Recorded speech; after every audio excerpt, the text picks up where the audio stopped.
All right, we're live now.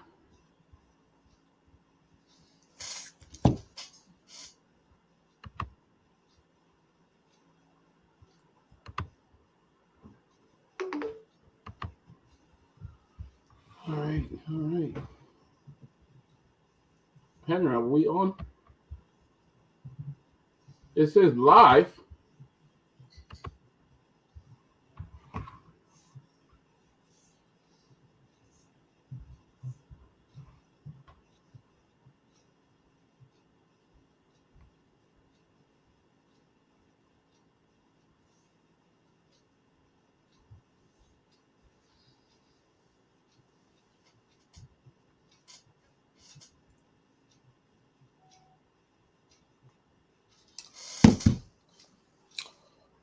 Well, we on the closing argument. We started the show is on live, so we're back on the closing argument. Today is Monday, March 18, 2024. It's good to be back on the closing argument, and sorry we started late because of you were giving the news, but we are live, we are on, and hope to get it going. And so let's get the show going. Um, so the parent no one's in studio to produce tonight, so we got to just continue to go on.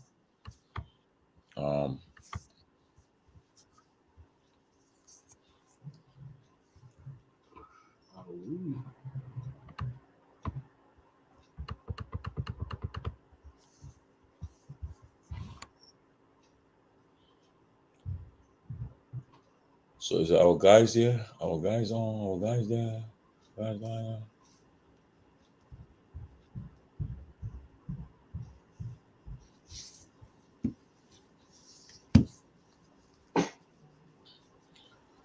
Okay, Thompson B. Boss, you're the first guy from Australia, Sydney, Australia. Welcome, Thompson B. Boss. I think we are live. We gonna move on. Apparently,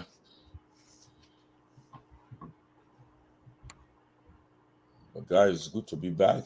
I see Edwin Croy is there.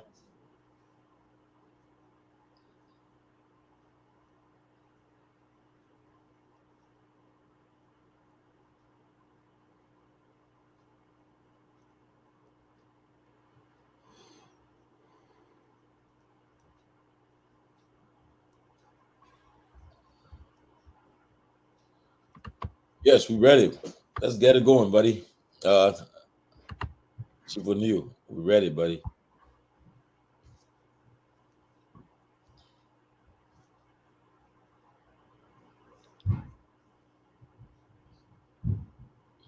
Begin that back.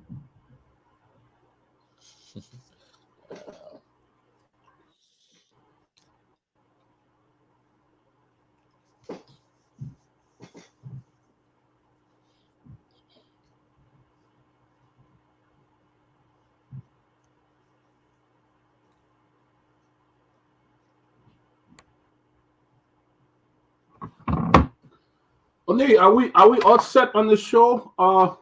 We on live. The show is on. The show is on live. We're on. Faculty Sherman is watching. Emmanuel Mann is watching. Edwin Kura. So we on, guys. So let's start the show. Tomalin, let's start. Yes, let's welcome Thompson B. Boss from Sydney, Australia. But I think this call is an important call, so you continue. Yeah, go ahead. Yeah, welcome, guys. But you know how been having series of technical issues, but we are back on the closing argument. We're back on live today, and we're looking forward to have a great show. Thank you for joining us. If you are joining us, uh, just share the show, man. Share the show. If you're back, share the show. But we're looking forward to have a great show here today. So keep sharing the show, man. As you come on, keep sharing it. I know it was almost difficult to get it on today, but yeah, we are. Just keep sharing the show, keep it going. Emmanuel Ma, good to see you. Dagan T and all you guys, it's good to see you, man. Just share this show. We are back on the closing argument today. We're going back live. We are on radio as well, Truth FM and Hot FM. We are here. So we encourage you to to join and keep it going. There's been a lot of technical issue the last few weeks. There's been a lot of technical issue going on, but we are back on, and we just wanted to let you know that the closing argument is back. But there's a lot of things happening in Liberia. There's been a lot of appointment engulfment the last week. President Bwaka have made some appointment. We have seen the resignation of the UP former chairman Moniba Bonlu, and then we saw the emerging of a new a pressure group headed by Emmanuel Moluba Molu. And a lot of things to unfold here, guys.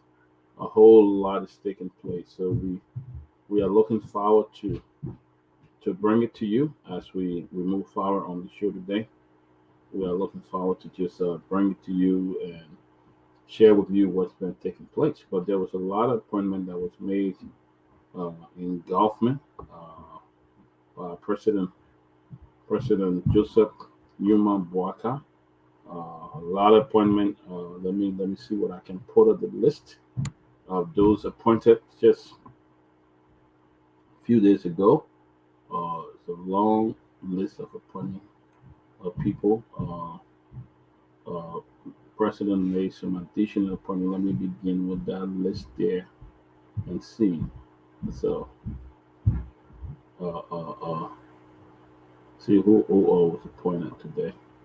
I'm trying to still download the list. But Henry, how you doing? How you doing, Henry? So good to have you back. On the team, they are already prepared, so no time to waste. Too many things to talk about, so don't go away. My name is Heron Jara, alongside of man Elijah Zeze. We are here pushing you up to the hour. Don't go there, but we'll take batch of our team song to join the panelists. Awesome. I'm just trying to get this.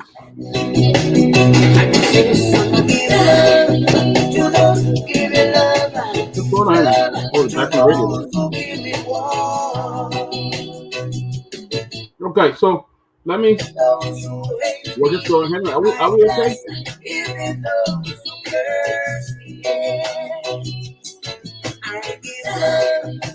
Are we okay, Henry? Okay. Well, Henry, they're not the closing argument team song though. We get that song from? We get also not regular. Yeah, that's a tough reggae. Reggae song. So that's the way we open the closing argument here in Labrador. That's the team song. Oh yeah. Yeah. Oh, wow. Wait. Well, Henry, what's the latest on the ground, man? Let's start with the news. What's on the ground? Thank you. I'm glad to be back again. Happy that we are back on Monday like this. Too many things to talk about, like that Peabody was saying, talking about some new appointments. His Excellency Joseph Yuman Boaka. We're seeing people trooping in to the CDC. We're seeing resignation, all of these things. So I hope that we talk about some of them. That let's get to it. Let's get to some of the appointments made by the president quite recently. I don't know if you guys will be too care that we read it out. Yeah, I got it. I have the list here. Let me just go ahead. They say Executive Mansion, the president of the Republic of Liberia, His Excellency Joseph Nima Boaka, has constituted governing boards of several state and enterprises, institutions, commissions, and agencies of government. These appointments were applicable and take immediate effect. Those appointed to the board and institutions are Liberia Civil Aviation Authority, Mr. David Fahar, Chairman, Minister of Transport, First Chair, Minister of Finance and Development Planning, Member, Ms. Jemima Wolokoli, Member, Honorable Bala Zeze, Member, Councillor Charles Kamo, Member, LCAA Director, General Secretary, Liberia Electricity Corporation, Ministry of Finance, Development Planning, Ministry of Mines and Energy, Ministry of Justice, Reverend Dr. Samuel Reed, Member, Mrs. Elizabeth Matu Tutman White, Councilor Carlos Smith, Member, Miss Nimadu Richardson, Member, James Niganda, Member, and this is the Managing Director, Secretary, and non-voting member of the board.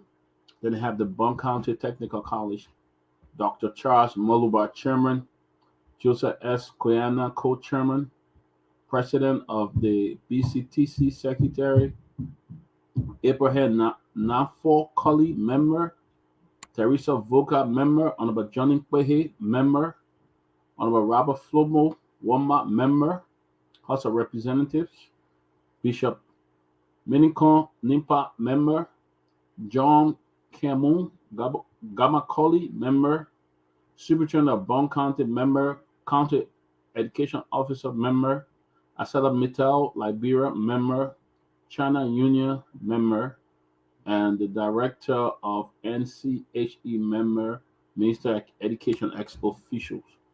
Liberia Petroleum and Regulatory Authority, Mr. Jacob Kobakali, Chairman, Councilor Kawu Doli, Member, Dr. Mamo Rogers, Member, Dr. Asumana Kroma, Member, Mr. Louis Pope, Member, Director General, ex officio of the board, and Secretary.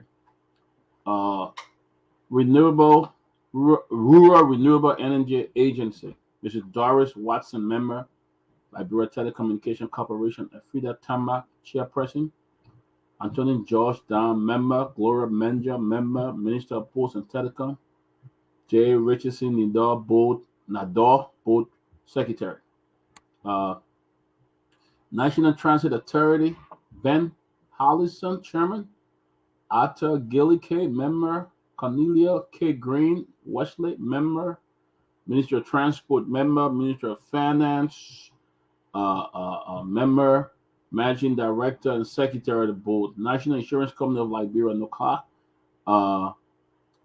Joseph Sando Momalu, Chairman, Minister of Finance Planning, Member, Minister of Health, Minister of Transportation, Asumana K. Jala, Member, Mamasa Kamara Janet, Member, Liberia Agency for Community Development, Peter Kamel, Chairman, Minister of Finance Co-Chair, Minister of Gender, Minister of Internal Affairs, Maria Vavle, Member, Maddie Hutch, Member, Marama Brown, Member, National Social Security and Welfare Corporation, Mr. Francis Capet, Chairperson, Dr. Tupanan Tipota, Member, Firestone Plantation Corporation, Member, Fred Batts, Golika, Member, Mrs. Eileen Nima, Member, Mrs. Mildred Rees, Member, Comfort Sawyer, Member, Abla Kidebeku Williams, Member, Vama Gavler, Member, Samuel Mitchell, Member, Edwin Gwildy, Member, DeWitt Van Bambu, Secretary,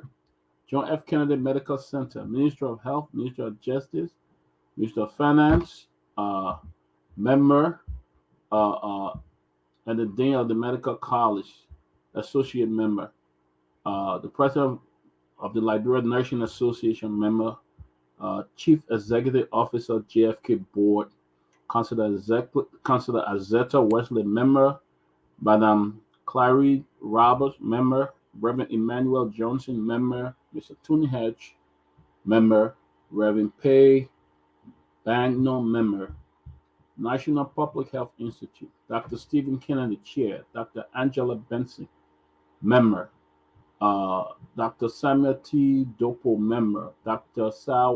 Siawata Kamano, Member, Minister of Health, Member, Minister of Finance and Development Planning, Member, Minister of Justice, Member, Ministry of Agriculture, Member, University of Liberia, Member, Director General Service, I serve as Secretary and non-voting member. I mean, it's a long list of board members. I think we're going to stop here and just try to begin the show. But I just want to mention some of the folks also appointed just the other day, I believe on March 18, they said March 18. The President of the Republic of Liberia, Joseph Boakai, made additional appointment. Anthony F. Augustine C. Tama, Deputy Director for Technical Service, Liberia Aviation Authority. Madam Lofa G. Kanaka, Registrar General, Cooperative Development Service, CDA. Madam Edwina J. Boima, Deputy Registrar for CDA. Madam Augusta M. Watson, Deputy Registrar for Gender Youth Promotion Program Development Cooperative Agency. Mr. Funo Edwin Tisdale, Deputy Director for Operation Liberia Fire Service. Mr. Christopher Sankolo, Director General Liberia Agriculture Community Regulatory Authority. Mr. Godia Alpha Kotu Gongolo, Deputy Director General for Operation Technical Service, Liberia Agriculture Company. Mr. Amara Kamara, Commissioner, Liberia Electricity Regulatory Commission.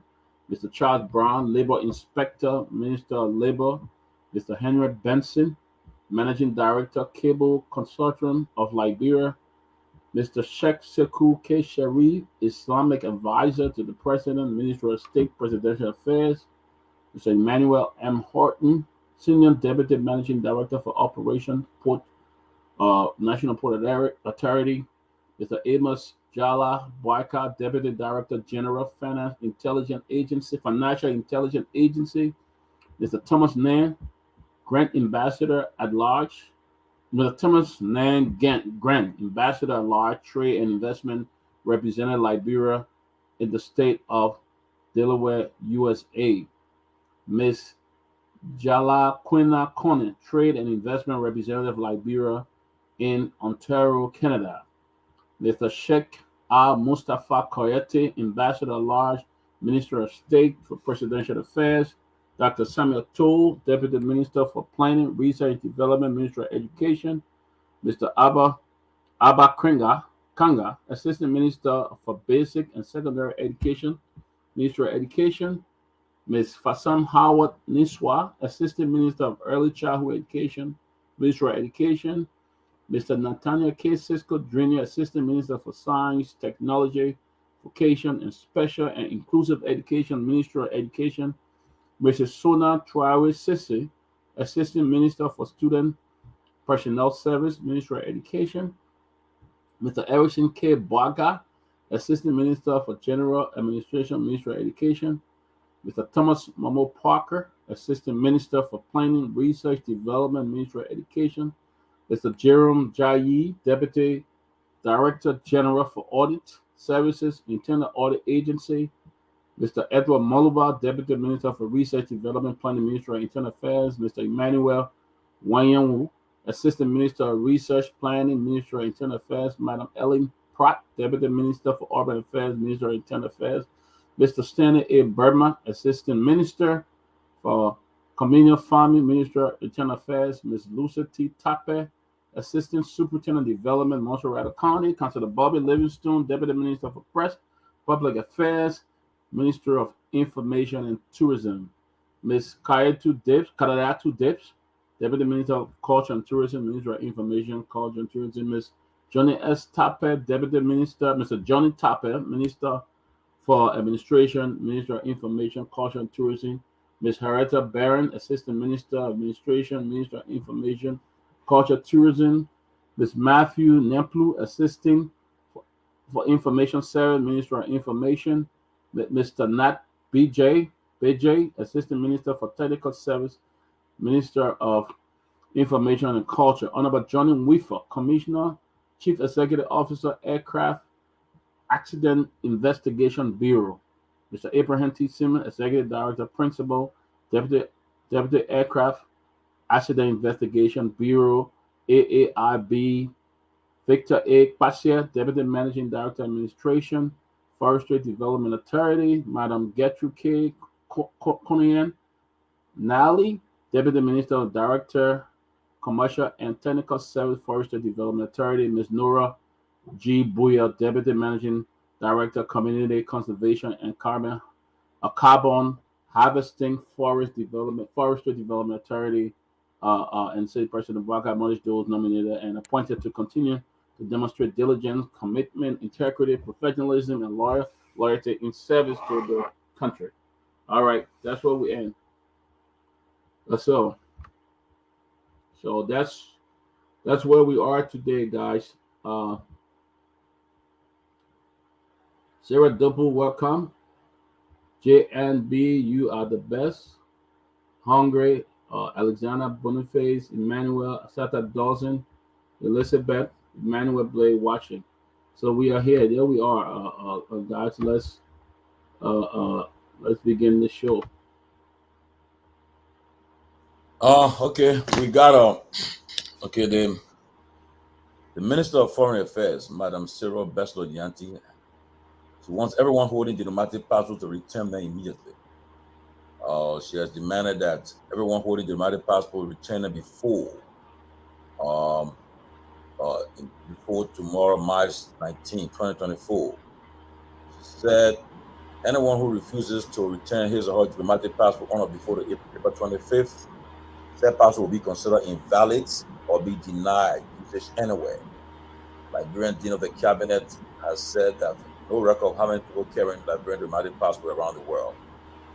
Well, the Minister of Foreign Affairs is saying that if you have a diplomatic passport, you got to turn it in now because they're keeping track on it. So hope those who have diplomatic passport. Feedback. We're getting a feedback. I don't know. Maybe it's me. Go mute.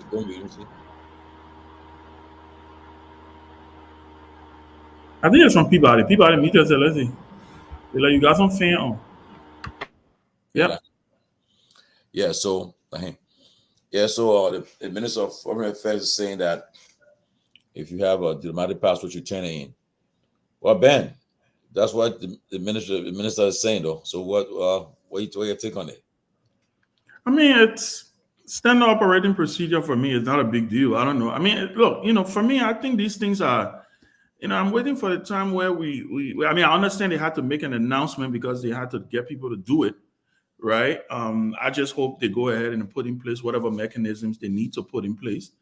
Not everybody who has diplomatic passport is a criminal, but I agree with them. There should be a process to streamline it. So we wish them well in them working on trying to.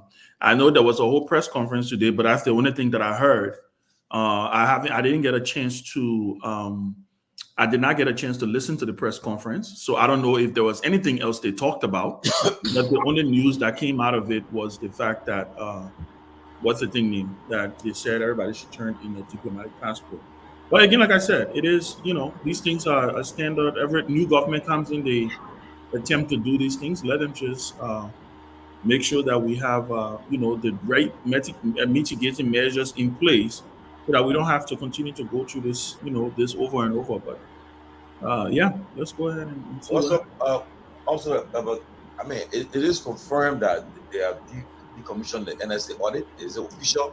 I'm hearing the same thing. I haven't been. I don't know if I've confirmed it. I don't know if it's going to be. I mean, I think we all know that this was something that was ill-advised in the first place. Even if you're doing an audit of the NSA, I don't think it should have been made public. I think at the end of the day, you go ahead, you do what you need to do.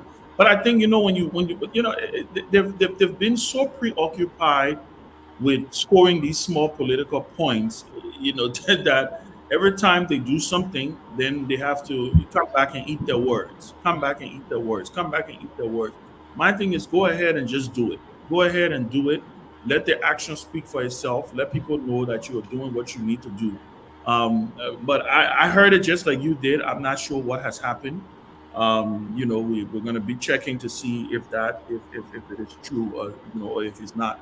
If it is true, I think that maybe there's a wise man changes, right? So. Well, but another trending news is the recording. I mean, we can play it. We can play it, right? Yeah, we can play. I think it's important. Where is it? I don't know. The studio probably have it, right? They don't have it. Yeah, you guys got it.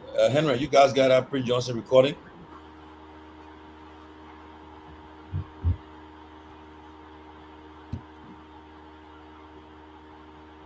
Yeah, I mean, why did Henry? I got it. Yeah. We have Okay. a QA. We have to queue it before we play out. Okay, cool. Okay. Yeah, but it's Kevin, interesting. it's interesting though. I mean, some people are saying Prince Johnson intentionally allowed to leak up. I don't want to believe that. Say he intentionally. Those are his thoughts, right? Yes. I don't think he was under any kind of influence when he said it. Knowing Prince Johnson, maybe he may change it tomorrow. You don't take it with a grain of salt. Wherever he may be, a couple of things that I heard him highlight. He's not supporting Yantoyan. He's not going to. He doesn't support the superintendent bid of Miape Konogule. I've been told that he signed the resolution already that she should be the superintendent. So I don't know. Look, when it comes to Prince Johnson, you never know. You just wait and see what happens the next day. Consistently inconsistent. That's what I describe. Very inconsistent. Well, if they don't meet his needs, don't meet his requirement, but why would he want to sign something and try to come back on it? Why would he want to do something and try to come back on it? You get my eye, put it up there. Yeah. And that's clear, man. Yeah. So we can play one. What's the charge? What's the audio? Okay, you didn't try to cue it while we Peabody can continue. I mean, you're just mute yourself. You know, I mean, like I was saying, why would he sign off on something? And I think he went against his own man, Jeremiah Cohn. He said a lot of things about Jeremiah Cohn, accusing Miss Gono, nonsense he was saying. I mean, accusing her of relationship with Flaw. Flaw is a greedy man, and Flaw, every time you need money, he asks you to give collateral. What is wrong with giving a collateral when something you want credit money? It's supposed to say I got to hold this and hold that. So I think Prince Johnson is just another. I don't know, but he's probably old age of catching up. I don't want you to succeed. He's trying to that. I'm sorry for good. He's a potential leader to see. So they're blocking him. They took all the ministries, all the public corporations, and they gave MDR one ministry labor. Going himself to putting people all over the place, even without asking me, say, okay, give me 4% to head. No, you're not doing that. They are filling all the positions. And I just said that. Then they want my Ben. America to be superintendent.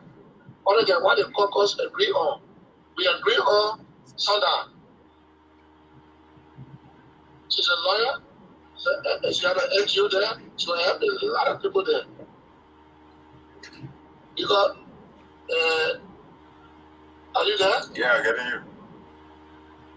You got Cole, Mambe Kono. We are told that flow to my girlfriend.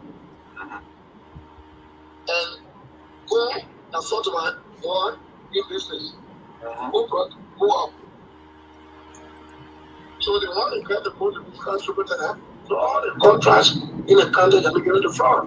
With all the billions that are in there, that's why we're making money. Every small business is that. $1 million. Alright, and then time you go to further anything, you want you to bring your house as a collateral. So I want. You also want your client. What kind of people when would I be debate a world rank on the floor of the Senate? I want people elected by to join us in debating it because there are laws that prevent any source code from being established here. But do you think, Senator, do you think that Nya will debate the issue when it comes to the war grant code? Will debate against it? Nya will not debate with a UP man. Yeah, that's what I'm saying. So supporting I want to make the premises to you that because I don't want to support her, I'm supporting Magno, the county inspector.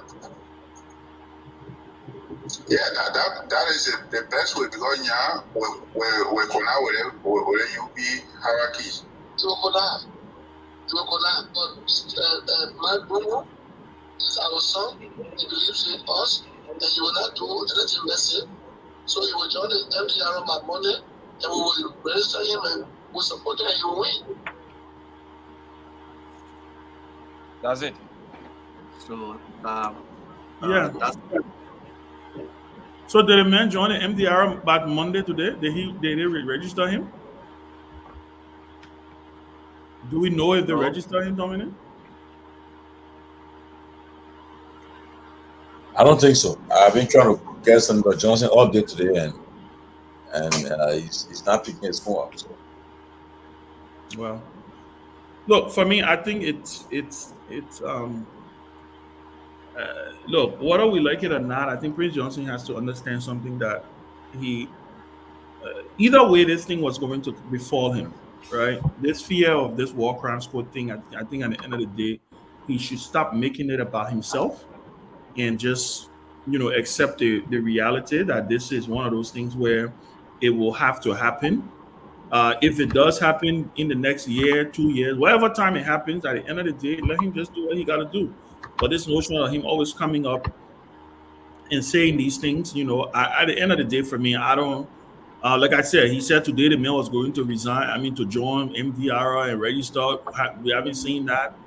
More than likely, you're going to see Prince Johnson in Nimba campaigning for Yantuan saying that he spoke and he was upset, and that's the reason he spoke. But President Boyka finally called him, and so he's okay now.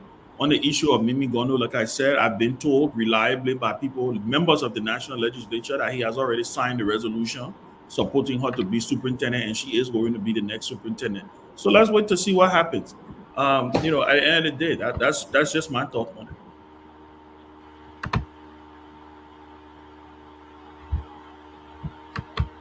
Well, I mean, we all know that, as I always said, Senator Johnson he's remain almost.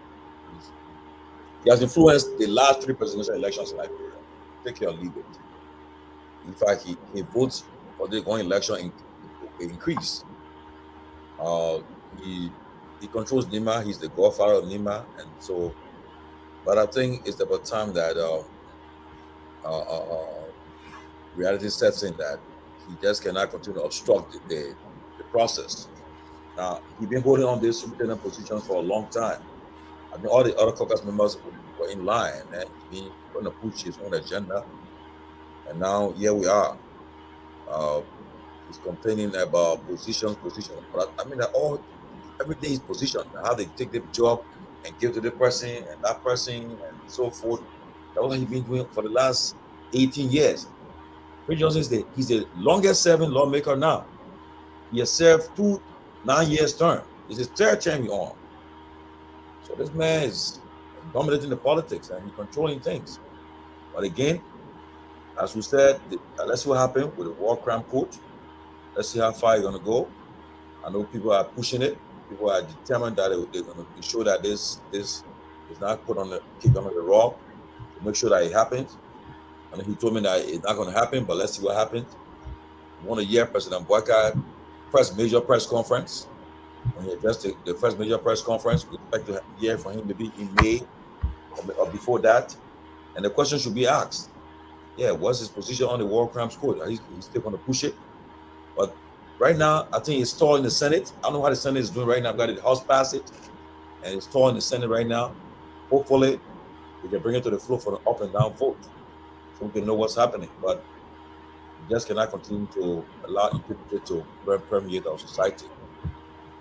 That's my take on the Prince Johnson issue. Yeah, everybody, you guys got to add on this take? No, I think Prince Johnson should not be giving any attention. He always trying to look for attention. Every time he's out there looking for some attention, and I don't think Prince Johnson should be giving.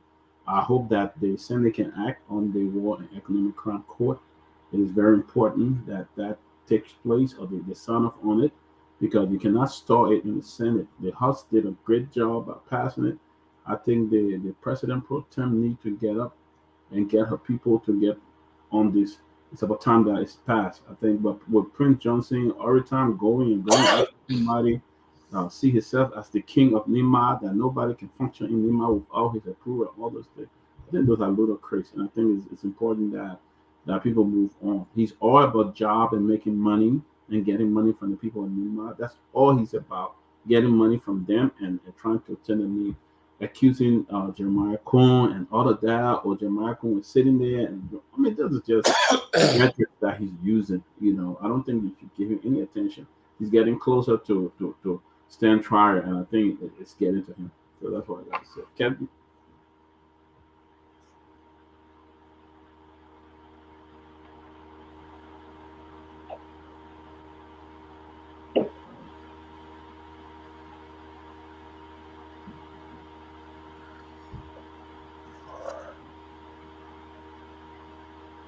Keff, are you saying that? Okay. I'll just I didn't hear what you said. Okay. Well,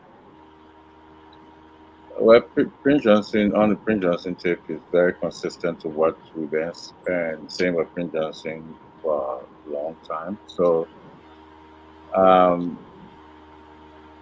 the the Unity Party accept Prince Johnson for who Prince Johnson is. They started off with pay to play, and what Prince Johnson wants, he don't get it, and he keep on asking. I think the alliance between Prince Johnson and to say Yuma Bokai is pay to play. That's what the alliance was built on. So uh, uh, I think he feeling that that part is somehow going in a different way. So he cry out. So and with the Miape superintendent job, whether people like it or not, Prince Johnson called his shot in Nimba. Prince Johnson agreed fine, but he called his shot. He can sometimes agree today and say something tomorrow. So he called his shot. So uh, I will not say she will get a job until I see her get a job, because they should announce a job by now if you're gonna get a job. So I don't think especially if Prince Johnson don't feel good. I don't think she will get a job. Some other folks say she may not get a job. So I don't know. But Prince Johnson is Prince Johnson. Um, the Unity Party accepted him the way he is, so they should continue with him, and that's that's all I got to say about Prince Johnson. I think she will get the job. She will be appointed. Prince Joseph does not control President Boycott appointment. He doesn't control that. I believe she will get the job, and she will be the next superintendent of Lima County. Prince Joseph is another one who doesn't own Lima County. Doesn't own the Yeah, country. but Mhm. up to now, it's still if you're gonna get a job, why listen, keep coming every day, nothing. And to my understanding, she back here. So I'll wait until I see it though. I don't think I'm gonna say Prince Johnson run Nimba. He control Nimba. The entire structure in Nimba belong to Prince Johnson. Prince Johnson owned Nimba. No matter what people will say, he owned Nimba. That his place. What he want, he get it in Nimba. That's the structure. And when you look at JMB, JMB signed up to that. He accepted that. Uh, Prince Johnson was shopping around. He went to community. He couldn't get that. He couldn't get that from a weir where he wanted, so he break away. So the Pape, he accepted it. So that's why you see Prince Johnson doing what Prince Johnson do. Prince Johnson will get what he want. He don't get what he want. He will. More tips will come up. He's not gonna. So, you see, Prince Johnson is like somebody who on drugs. They always come out and ask for more. Come out and ask for more. Come out and ask for more. He wanted. He thirsty for it. He want to do it. So he will come out. But when it comes to the superintendent position in Nimba, that Prince Johnson stuff there, where he won, he get it. Pay to play. Julius, welcome, man. Go ahead, share on this. We're talking about Prince Jonesy and the recent video that just came out. Yeah, Dr. Peabody, great to be back here again today. Wonderful. I'm sorry yesterday. I'm gonna call you back yesterday, but I didn't. But hopefully, I'll give you a call after here today.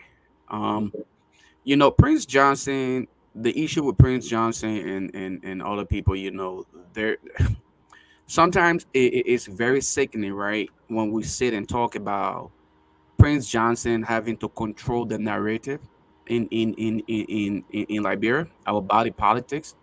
It is so disheartening that we have given this man so much power. And when I say we, I include myself because Liberians in general, we have allowed this man, who he's a perpetrator of war crime, to have him to control the narrative, where the good people of Nima County will sit and allow this man to dictate to them as to what they should do with the governing aspect of that county. It baffles me to think that one person would be given that leverage over an entire county. For what? I'm still to understand what is it that this man had done so much to the extent where he dictates with almost everybody. But you know what? I'm not surprised about everything that Prince Johnson said. And like Ben Sanvee said earlier, there is a possibility that Prince Johnson, will come back and say he pulled his words back. Whatever happened, President Burkai reached out and apologized to him. So now they have mended their relationship. They're moving forward, and everything is okay. That is how wishy-washy this old man is. He just, he's just unstable. Nothing about this man is you can't predict anything about him. I don't know if it simply had to do with the war, the fact that he's a rebel, and so you cannot predict rebels. So it just makes it hard. But President Barca said he will sleep with the devil, and now he has opportunity. He's sleeping with the devil in Prince Johnson, and here you are, you hearing all of these things. He's not satisfied with what's going on. He wants to be the guy to dictate who gets appointed. And as a matter of fact, to even hear him talking about somebody being cheap, you live almost all your life. After killing innocent Liberians, you're still living off of taxpayers' money, and you have the nerve to sit there and talk about somebody being cheap and not willing to give you their money because you feel like what you did, you killed a former president. All right, you butcher him on camera, and then you think that you should be rewarded for it. I don't blame Prince Johnson for some of the nonsense that he would say and get away with it. I blame us, Liberian, for making some of these, senseless decisions that actually keep us in abject poverty. Well, Well, sir.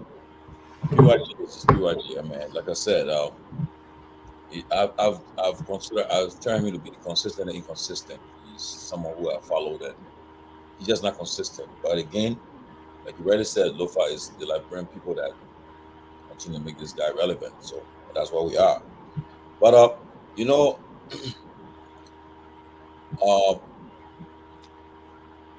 honestly, this is what's going to happen though.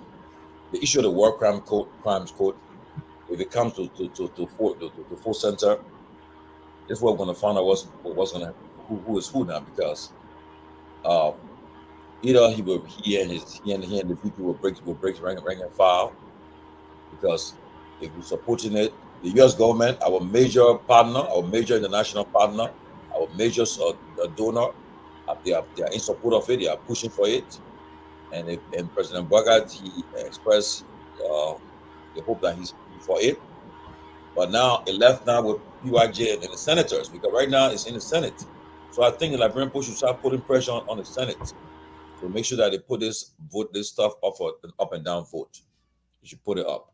You should put it up, because it's just the House passed it quickly and it got to the Senate and it's been stalled. So they should call them out. The pro tem, I don't know, they should put the bill up on the floor, put it up, and let's get past this. Right now, also, I'm also concerned about the president issued an ultimatum that 2 weeks. He said, "Well, I given 2 weeks to the people in Kimma They set a committee to report to him 2 weeks. It's been more than 3 weeks now. The committee is yet to report. If the military wives, they were protesting. He has set up to get on 2 weeks again to report to him, and still we have not heard it. And then the last one I'm hearing now, the audit for NSA. I'm hearing now is, well, we hope to confirm it, but from what I'm hearing is apparently it's not going to take place. I don't know what's happening. And then there's asset recovery committee he set up last week, and some of the guys are already saying they're not going to cooperate with the committee. And then that's we heard there were wars between the CDC Secretary General Koji and the EPS director. He drew a red line, and Koji is also warning too. So I mean, a lot is going on. And just wonder what's happening. It's getting confusing. But the country is on the roll. But all we're saying, on May 1st, we evaluate the President Boycott 100 days in office. But Tomalin, on a very serious note though, the issue with this asset recovery team, I'm not one of those to actually support Koji's decision. I'm not going to say anybody should be disobedient when it comes to the law. I think we all should respect the law, okay? But you cannot put a group of people together who have shown to other people that they are targeting them, and then you expect them to sit there and just accept it. Again, I didn't see this going anywhere. I think this is just a mere opportunity to give others who campaign for President Boycott an opportunity to have jobs, because they had nowhere else to put them. So they decided to say, okay, guys, come over here. This is what we can do for you. We will give you something. At least you can get your monthly, per diem. Monthly, you get something. And after 6 years, we will still go back to Liberians and say people did not cooperate, or we were not able to do certain things. We will cry about financial constraints, and all of these things are going to be talked about. So I don't expect anything to come out of these guys. And of course, I don't expect CDC to comply with any one of them, especially for those who are, these are political appointments that were made. You would think that President Boycott would have used his wisdom to say, let me create an independent body. All right. Invite an independent investigation team, a team of independent folks to come and conduct this entire process, and not to start from the previous government. If they sincerely wanted to make sure that we retrieved assets, okay, and prosecute people for stealing from us, it should start from the UP government, because there are people who were in Unity Party government. They stole. So some of them overnight became millionaires at the expense of the suffering masses. So what about those people? Are we not going to investigate them? Wasn't Amarakonen also part of some kind of investigation? And he claimed that, this report that came out about Amarakonen, that he was part of some kind of corruption. How about all of those people? Did Amarakonen just become overnight millionaire? Why aren't they investigating the UP government as well? The same group of people. Then Honorable Boycott said he was going to be different. He would declare and publish his assets. Where are all of these things? Where are these promises? And you want the CDC to say, let's be sincere to ourselves here. Why it is true that the CDC government, okay, they did certain things that, none of us should support. We should actually call them out. But I think the UP government should be thinking right and do the right thing. If they really want us to have an asset recovery team that is independent and going to the core of this entire corrupt practice, then I think they should form for us an independent team, not people who simply stood on the campaign trail for them, and you want to give them job and opportunity to represent you. I don't think that's fair.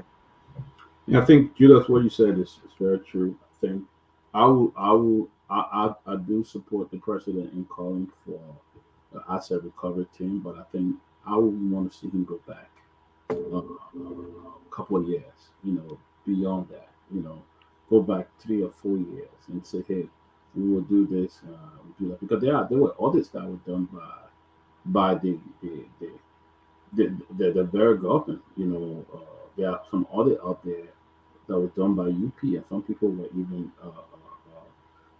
involved. So go back to that list and see the audit. Don't let it just go down like that. Even if the CDC government did not do it, Do not just let those lists fall on the wayside, but go ahead and investigate people. I think he needs to go a little farther, but I think I support the move. But he needs to go a little farther in investigating these people because it is very, very important. If you really want to be fair, do it. Bring an independent team that's not an partisan. Bring somebody that is not from the Unity Party, not from the CDC. Bring somebody completely neutral who will make a decision that will be fair to everybody. But if you put in people that already had issue with the previous government, you know they're going to go after them and all of that. So I think it's a good move. I applaud him, but go and bring somebody completely neutral that are not any partisan, a partisan. Bring them up and let that investigation go on. But I think it's a good step. It's important that people be audited. It's important that people who earn millions of dollars from minimum salary they were making. It's important that those things go forward. But again, bring people who are completely not part of any political party. I think that will bring a lot of confidence to the team. That will bring a lot of confidence to the Liberian people because when they sit there and make a decision, you know that they are making a strong decision, not on partisan or sentiments, but they're making that decision clear from a very transparent standpoint. I think it's very important. That's all. Well, welcome, Professor Kennedy. Good to see you, man. Yeah, my man. How's the birthday man doing? I hope you had a great time, man. Yeah, I had a great time until I got the news of my friend's passing. Just so sad to hear that. Yeah, Condolences. Yeah. But we're talking about the. You listen to the Prince Johnson leak tape.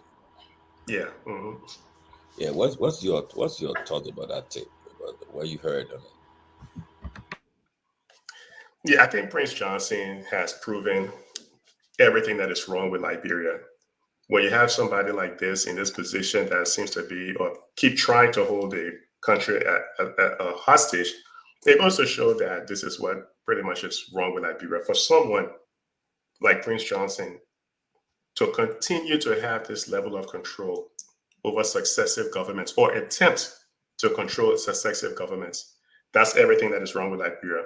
It's like we have two countries. We have a country within the country, meaning you have one group of people that are just struggling to make ends meet. And then you have another group of people who are within the government, and it seems to be manipulating everything within the government for their benefit, for their personal benefit. So the people tend to suffer. A majority of the people tend to suffer. This is the reason why even the economy is the same thing like that. You have a group of people that get into the government and they really enjoy the economy. They enjoy the growth in the economy. But the rest of the population doesn't seem to enjoy it. Prince Johnson is like everything that is wrong with Liberia.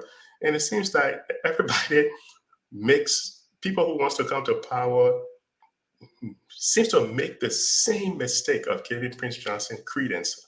I know they're saying you cannot get to be president unless you go through NIMBA, but I think there's an opportunity in there to try to win the people over.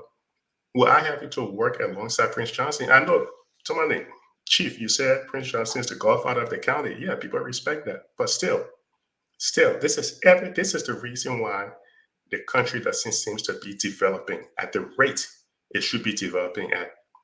So that take, people shouldn't be surprised because he continues to have this kind of influence over governments and governments and government. And I'm kind of impressed and surprised at the same time that George Weah took a stand, maybe in the last few years or so, took a stand that he wasn't going to fall for this pay for play thing. So no big surprise there. No big surprise.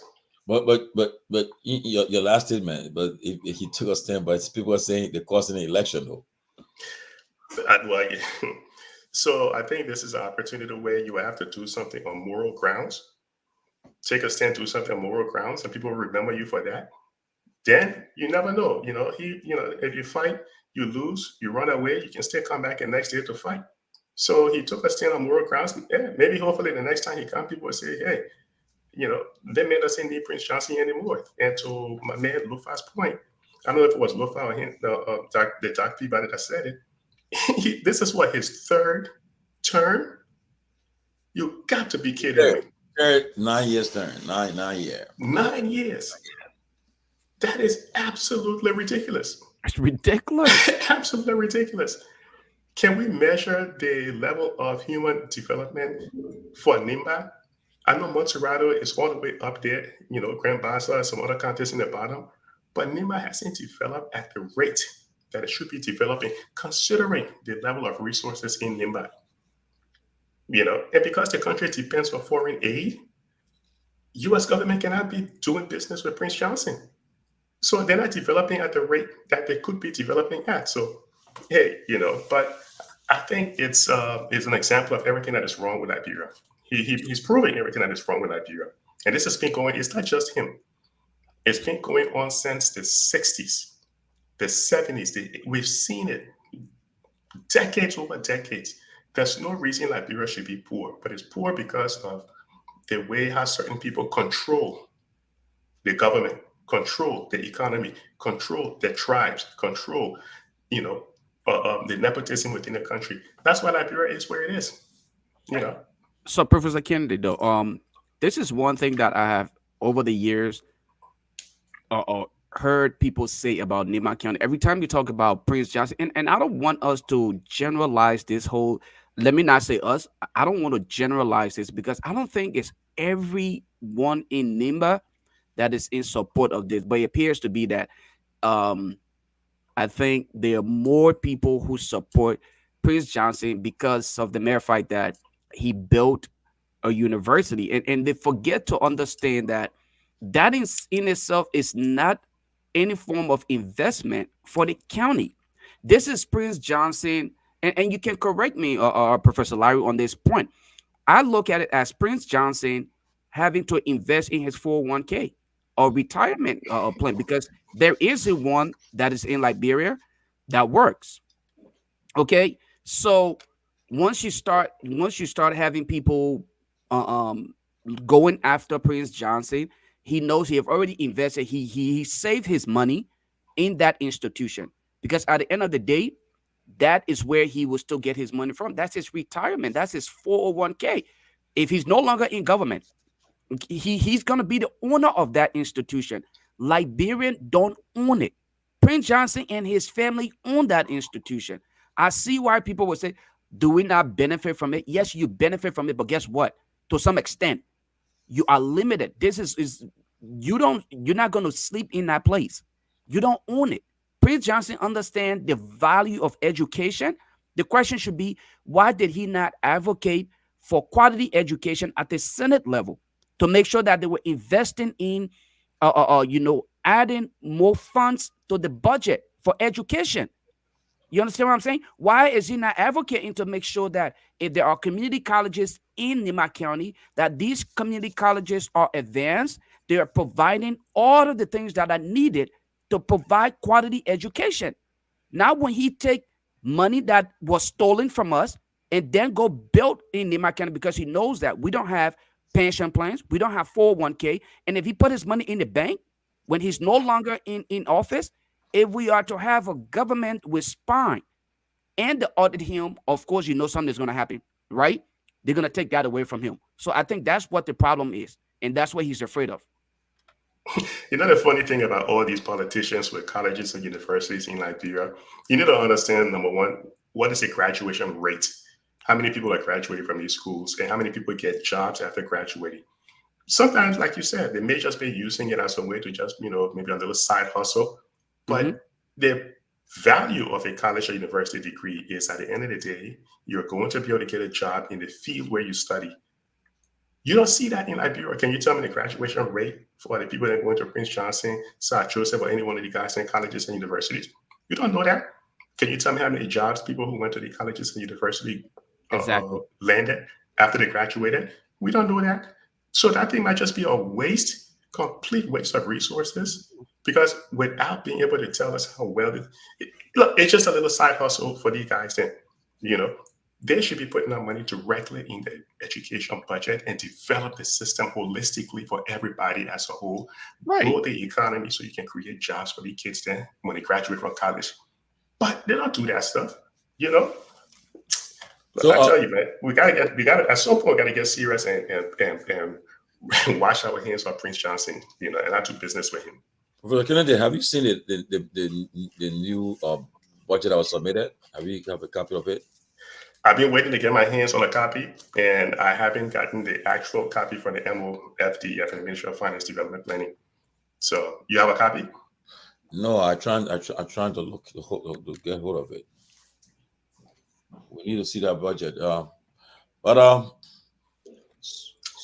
the one thing that grabbed my attention on that budget was an article that someone sent me today showing that I think the new government said they weren't going to do any new borrowing within this new budget. So I don't know how true that is, because on the Ministry of Finance website, they just signed a loan, or they're in the process of signing a loan to borrow $40 million from the African Development Bank.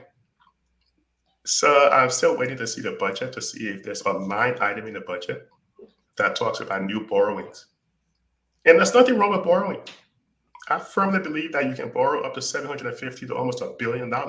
You need it for development. Just don't go borrow the money, turn around and go pay salaries with it, because that's absolute nonsense. And that's what we end up doing. Borrow the money, put it in development, job creation, tourism, manufacturing, all those things. That, in essence, will lead to people getting jobs. People get jobs to pay taxes. Businesses get money. They earn revenue. They be able to pay taxes. That's how you grow your budget.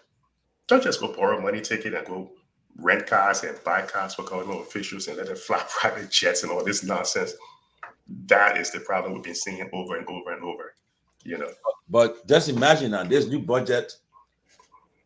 Every lawmaker who there are how many? There are 100 what? 30 senators and 103. 103. 103. 103 plus 30, that what? 133, right? No, it's 73 and 30. Yeah, 103. So now, in this new budget, every lawmaker will have a brand new car. You see what I'm talking about? And at a rate of $35,000 a car. So so the budget that I will still take it. With the budget of 45,000. 45,000? Right. Yes. Yeah. So they increased it. 45 times 103. How much is it? So that's about $3.5 million, almost $4 million. You see what I mean? It's 45,000. There was some amendment in the PFM law. It used to be that there's this limitation, because there are certain government officials that went above this lane, which of course got vehicle for, like the current finance minister. The last vehicle he got was almost $70,000 when he was Minister of Finance. Yeah, and he justified that. He justified. That was absolutely not justifiable. I know you were justifying it, but so he got a vehicle almost at that. That was for expedition, right? So he got that amount, but that was a violation of the PFM law, because it's indicated in the PFM law that the limit, it should be 45. It should be, because they spoke against buying a used vehicle. The justification for buying used vehicles is that it can break down anytime. So they went to say, okay, you're going to get a brand new vehicle, but just the limit, it shouldn't pass $45,000. But sometimes many of the officials of government will So what happened to that for expeditions? What happened to that $75,000 car? If it was purchased in 2000 and he was there 2015, 16. That's 2 years span.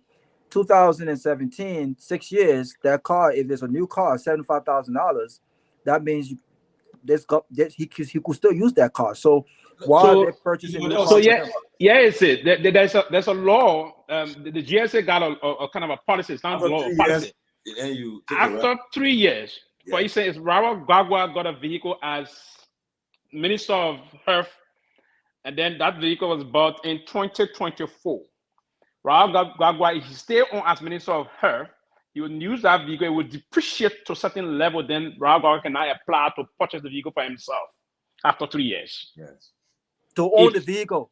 Yeah. Yes, you will now go and then they would depreciate the vehicle. They will look into the blue book or whatsoever, and they get you that rate, right? Then you can purchase the vehicle for yourself if you got the means. But if you cannot, then the public will be open to the public or any other government official to bid for the vehicle. But if you, the user, can go for it, you get it. It's 3 years. But can I 10 seconds? Somebody, I know I just got there. But that has not been the process. There's a loophole for corruption there, right? Because from all indication years, those folks who have purchased those vehicles and have applied to purchase them for themselves have actually more than likely got the approval, but they have not paid. So they continue to drive the vehicle, they own them on paper, but they still owe the Liberian people. However, every time there's a new budget passed to purchase a new vehicle, they pass those budgets. So what's the essence of buying $75,000 at a car after 3 years? You're supposed to own the car and pay if it's $50,000 or $40,000, but we don't know where the money is going. If the money is actually being a recur for those vehicles, then there should be no reason why we're budgeting every 3 years $3 to $4 million for an additional vehicle for a new government official. This is broad day robbery. Yeah, but Professor Kennedy, in America, the lawmakers they don't buy cars for them, right? No. But they got good benefit also, though. Our research. No, they got good benefits. So take for example, the fourth largest city. Take for example the fourth largest city, which is Houston, right? Yeah. Houston has roughly, I think, about 12,000 or so equipment and vehicles. They have a pool of vehicle. If a government official wants to use a certain car, they put in a request through a database system where they would request, and then they would receive a key or they will receive approval, and then they can go and take that car and use it. They have their own personal vehicles. Lawmakers in Liberia should have their own personal vehicles. Yes. This nonsense of the government, it's such a waste of money. In fact, one of the first projects I worked on in the city of Houston, we managed to connect Verizon over to it's the computer system on cars. It was the OC something, I can't think of the name, OC, some box. When you connect it there, it can track every vehicle or equipment owned by the city. So I could sit on a computer and just look and see what a particular vehicle is. This nonsense of people just stealing cars and stuff in this day and age, all you need is just an app connected to the chip on the car, and you can know where the car is at all times. This is the thing where you need to, that's why I say you have two types. You have like an enclave within that country where the lawmakers live that life above where they would have been able to live it had they been working in the private sector. This is why everybody want to be a politician. Everybody want to be a politician because you get in there, the perks is just ridiculous. They pay for everything for you. You get in fresh new vehicle every 36 months or so to flip it over. That's nonsense. They can't afford it. And we're also paying for the cooks and the yard boys of our representatives. It's in the budget. That's nonsense. They are making more. Yeah. On a yearly basis. You got a steward, you got a cook. 10 million people in New York City, twice the population of Liberia. They are earning less money. And we talked about budgets last week, right? The budget of a place like New York State is far way greater than Liberia. And the senators earn less money than senators in Liberia. Look at that kind of nonsense. So I'm telling you, Chief, it is absolutely crazy. I want to share something with you guys, right? What you just spoke about, Larry. And I'm going to share the screen with you guys. Just to kind of add on to what you just said. Oh, sister, Grace came out. You know what? I'll hold that until Grace charmed me before she said, we I guess we're still in Women Month, right? Grace, she's been sitting there patiently just waiting. Yeah, we're still in Women's Month. Okay, so I'll let you go, and then I was sure. No, I'll just be quick. It's nice to be here. Say hi to everybody, watching, and you guys on the platform. There should be certain consideration and circumstances for government employees to have vehicles. I don't know who set the system up, but the whole entire government system that's set up in Liberia is to steal. And it takes away from the poor people in the country so bad. And, it's pathetic and kind of sorrowful for us to be even sitting here and discussing it. That's why you see most of them, they fight and they kill each other, poison each one another just for that government position jobs. Some of them are there, continue milking the system. The senators and the legislature, the lawmakers are supposed to be ashamed of themselves. I remember I went, let me just say quickly, I went to do some work in Liberia in 2018, and I went to LRA, and I saw all the vehicles parked in the yard of LRA. I mean, a lot of them, and they were just there. I heard the employees there grumbling among themselves. The LRA boss were refusing to get in the vehicles. Why should Why should they have all the vehicles even packed in that place? And because people who in power, and because you're not my friend, you're working there, I will not get you the car. I will draw you around all of those things. In the great United States here, people work with government. They don't own vehicles here. Everybody have their own cars. If we have to do work for the government and we have to drive a certain mile, we just sign a voucher with our mileage on it. We get paid for that. So I don't understand how they're buying all these cars, and people like Teresa Cummings, bro, the woman who was killed in the street and was flogged to death, and they don't have any services for our elderly people in the country. It's so shameful. Liberians don't have respect for these people. When they come to America, don't play them no man because they are not helping the country. Thank you. But let me throw it out there, right? If we all can chip in it. If you had the budget in front of you now, what would be the areas you would cut as considered waste? You would cut and prioritize health and education. I say this because I was in Liberia last year in April, and on Firestone Group, and we were touring the rural health and centers in Magibi, and you'll surprise you that there are people who they kind of work every day, but they're not on payroll. They are volunteers. They kind of work every day. They show up there. Yeah, they show up there. Then they took us in the OR room. Took us in the med place. Look. If you, and then you wonder. Say, but these people don't have all these facilities, right? They have no money. But then our lawmakers then take all that kind of money away. But then when it time to vote, right? How people go and vote, they see people into office. The people go there and just carry them and say, look, having this rally, they get in t-shirt, they get in caps, then they cook.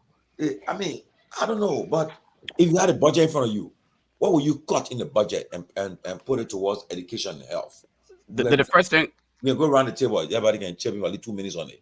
The first thing I really want to cut from these so-called lawmakers, and I refer to them as lawbreakers, is first of all, the thing they have a SIM card.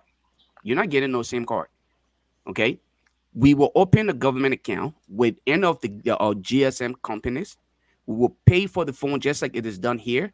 We hand it to you. That way we can monitor who you communicating with, how much is put on that device, and we can track it. That way we're not simply giving you SIM card and you're using it to call your girlfriends and other people, and at the end of the month you're still getting it back. That's one thing that will be cut up. Secondly, you're not owning vehicle. We will assign you vehicle, and when you're leaving, we're taking it right back for the next person who will replace you. And we would make that determination as to when we procure new vehicles. Third, this whole issue about we paying for your maids and all of these things. No, we're not gonna do that. You get paid way more than anybody else, so you should be able to pay for your house girl or whoever that is in your house. So all of those little things, if we start to cut those things back, I think those are funds that could actually be allocated to education and healthcare in Liberia. So I think I was told there's a line item in the budget where they have to pay for entertainment. Entertainment for what? Who are we supposed to pay for your entertainment? You pay for Darius Dillon to go entertain himself? You seriously think about that? You give Darius Dillon money to go entertain himself, and then you still pay him almost $10,000 a month? I will cut that out. So those are three things thus far that just sitting here, I will first and foremost say it's out. Get it out of the way, and let's take all of that money, allocate it towards education and healthcare. Chris, what you cut out? Unnecessary expenditures, like what we're seeing now, all this buying cars and the scratch card that the people share among their girlfriends. They don't even have use for it. Even one time I went to that bar, offer it for a cheap price. They were selling it out and everything. So it's just those things when they cut off, the main thing that we already need is connectivity with the different counties. So if they can take those money, take all that waste expenditure off and use that money to maybe build rules, put into the educational system, put into the healthcare system. And we're talking about the benefits. Somebody said something about benefits for the government employees. here in America. Yes, the people got benefit, but they got benefits that make sense. That when you're sick, you can go to the hospital, your insurance is there to make sure that you get the health care that you need. When they cut those expenditures, they fix the hospital. The people don't have to go out of the country to go and get surgery. The hospital will be vamped in a good way, and then our people will have the government officials and people that are working within the government will have the benefits for counseling. Most of the people in the country, they got trauma, they're suffering from trauma, seriously from the war. So they will introduce a counseling system to them, and their children can benefit from these waste that they are wasting on buying cars and building houses for girlfriends, and then they take the car. I mean, that's why everybody wants to work in the government in Liberia, because the stealing is just there. And until they can fix that system, I don't know who put it within the system that our forefathers then said, because it wasn't like that. I know personally because my mom worked with the government and she had a very high position. They never give her government car. She had her own car. Once in a while, they would bring car to pick her up, but she never had a government car owning it, and she would buy it after. It's just too much stealing. And we hope that they can change that since the country has been rescued, so to speak. We hope the rescue team can make a change. Huey, it will be Professor Lazo goes on this. Yes, I would have a different perspective on the more serious note, and it started way back in terms of the governance system of our country. It's a bureaucratic tendency, right? So they will say to you, I've had argument and conversation with a lot of lawmakers from 2005 when they got into 2006, asking the same question. There's the problem. One of them said to me, we are the people that come and sit here to make the laws for this country. If you will say to us, we don't need vehicle, because I spoke against every other thing, but the perspective I have now is after having conversation with most of them, they're going to need vehicles to move about. That's what they said. But here's what I would basically say to this process. I would think if I were to hold the budget today and do some analysis of the budget, I would first and foremost, like I was looking through it last night, for instance, general claims. Most of the money that you got in general claims, some of the money that sometimes we don't have, I would chunk most of the money from general claims and put it to probably to health and education. And I would take most of the money from what we call fuel and lubricant. Because if you went to the line item of fuel and lubricant, you will notice that a lot of the money through the recurrent processes has been spent on fuel and lubricant. I will go back to just the lawmakers, for instance, the legislature. In the budget, I will go back there and look at the line item they call transportation allowance and local transportation allowance, right? There are a lot of money that chunk to that line item, transportation allowance and local transportation. The local transportation allowance is defined as in the budget, a lawmaker of district number 2, Mangibi County, is leaving from his district, basically, to visit another constituency in our district. There should be an allowance for him. It's ridiculous. It's unacceptable. Then you have also local transportation allowance. Then you have communication allowance, which is called the trash sky.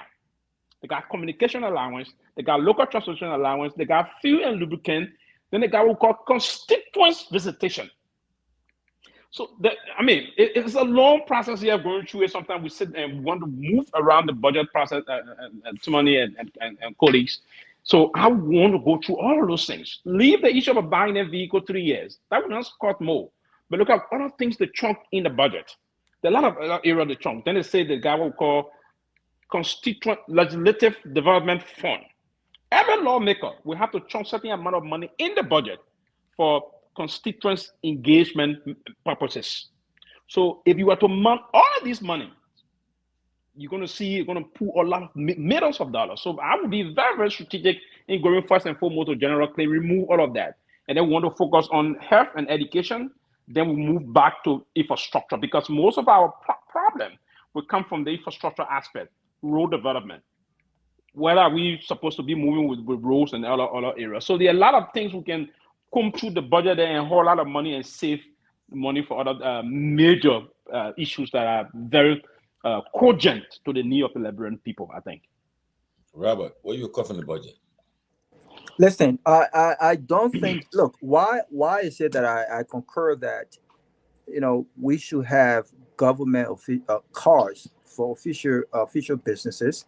I do not think that the Liberian people tax money should be wasted on purchasing vehicles for lawmakers, right? In this country, people at some of the top executive level make enough money, and this is part of their contracts, so that they're able to purchase vehicle for themselves. They're able to budget these things, gas and so forth and so on. And like Grace said, if you were to use your personal vehicle for company purposes, there are many ways you can go about ensuring that you get paid for that. But I think it's a waste of time for us to pay lawmakers so much of what they make. And then on top of that, we've got to foot the bill for their gas. We got to foot the bill for their communication. And we got to foot. Look, when I heard that, like the Liberian people were paying for the maize, the cook, and the securities of our lawmakers, I was appalled by that. We shouldn't be doing that. And here is the corrupt thing about this. A lot of these guys, some of them don't even have no maize, but they still collect these checks. Some of these folks don't have actual people on payroll, wherein the funds are going directly to them as this is my maid. Why should the Liberian people be responsible for who cook for me when I make $15,000 or more already from them, where I can afford to pay my own personal maid or my own personal driver? Why should I depend on government car when I can purchase one or two vehicles myself and use the money from what I make to maintain my vehicles? So I think it's a waste of money, but we can't have our cake and eat it too. If our lawmakers think that government purchasing vehicle for them is more important than the income that they make, then they've got to make some adjustment. Okay, can we take $5,000 and then budget $2.something million in purchasing vehicles for our lawmakers? Well, we can cooperate that. We can work with that. But you can't be taking $15,000 or more, $30,000 in constituency visit, and then you are demanding us to pay for your cooks, for your gas, for all of these things. I mean, this is broad day robbery. If I was a lawmaker, just being a human being with conscience, I would not accept this. I'm sorry. I cannot sleep well knowing that I have everything that I want at the detriment of poor people who I see every day. Then I take some of the money and say, I'm doing development in accounting. This is not how development works. This is not how the serious government works. And so I will stop the purchasing of vehicle. And this is a waste of money, Sylvester. You take $75,000 of the taxpayer money. You bought a brand new car for a man who may have not even purchased $70,000 or $75,000 car. Do you know how long our personal vehicle lasts in this country with us? Some people drive their vehicles for $30,000 for almost 10 years. So you're telling me every 3 years a $75,000 new vehicle is not good enough for a new minister to drive? That they have to go through a process to own them personally, only for us to go back and budget to buy new vehicles again, and then after 3 years? The government is 6 years, not 3 years. So what we are saying here is we're budgeting every 3 years for new vehicles. So within a term period, you spend almost $6 million or more on buying new vehicles, and there's no open process to ensure that those who are bidding for to own the vehicle being purchased by Liberian people are actually paying through on them. So I will cut that stuff down. Lastly, for the other guys coming, do you think that in a serious world, do you think that people who make $150,000 a year in this country, Larry talked about that, lawmakers are making less money in this country than they're making in Liberia, okay? But the government benefits are good. I'd rather take $3,000, $4,000 and have a great health benefit than to take $15,000 and live in a country where you have a sick kid. And all your money you make monthly, they can't cure you when you get sick.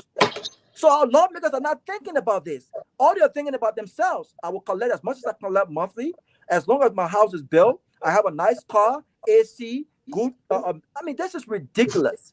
So I will cut all of this stuff out. Either you take $5,000, we buy you vehicle. After your turn, you return the vehicle. We get that same vehicle, wash it, clean it up, put air freshener in it, give it to the next person that comes in. If you don't like it, go buy your own vehicle. I mean, this is ridiculous, man. Professor Kennedy, let me give a short story. You know, when I came to America, I was in Rhode Island. So in Liberia, we have a tendency where we invite lawmakers and big people to our programs. So at that time we're on TPS, so we're fighting to get Liberians. So we invite Senator Jack Reed, Senator Lincoln Chafee. We invite them to our program. Inviting them to the program, having fundraiser, right?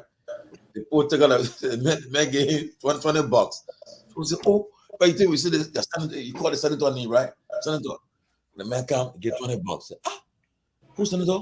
You make it $20. But what I've got to understand later on is that what the people do, the people, when they are making appropriation, they put money in the budget for social services, you know, for that will benefit the people. They don't take the personal money and use it.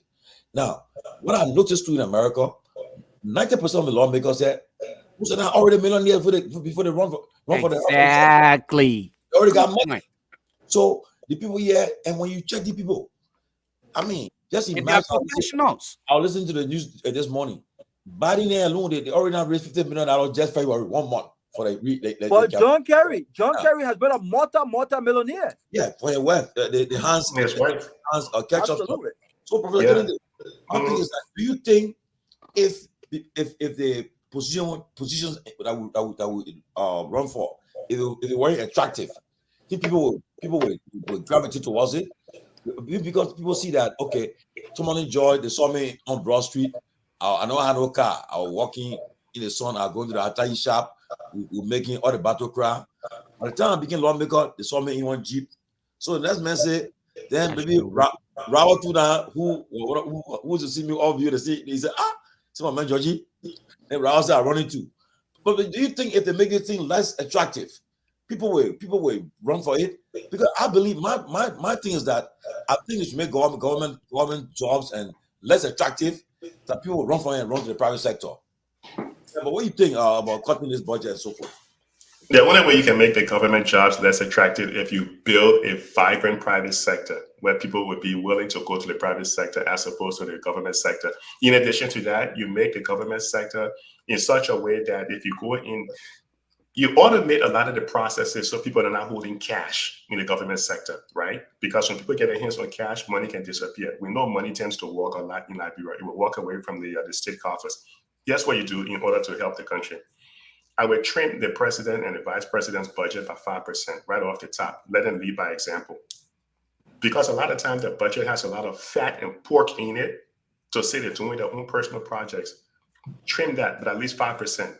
Let people know that, hey, they're serious. By doing that, you set an example for the rest of the people then to follow.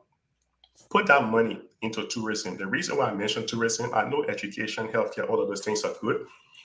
The reason I mentioned tourism is because if you had things like village tourism, you had things because over 70% of the poor people in Liberia, they're in the rural communities, they're in the villages.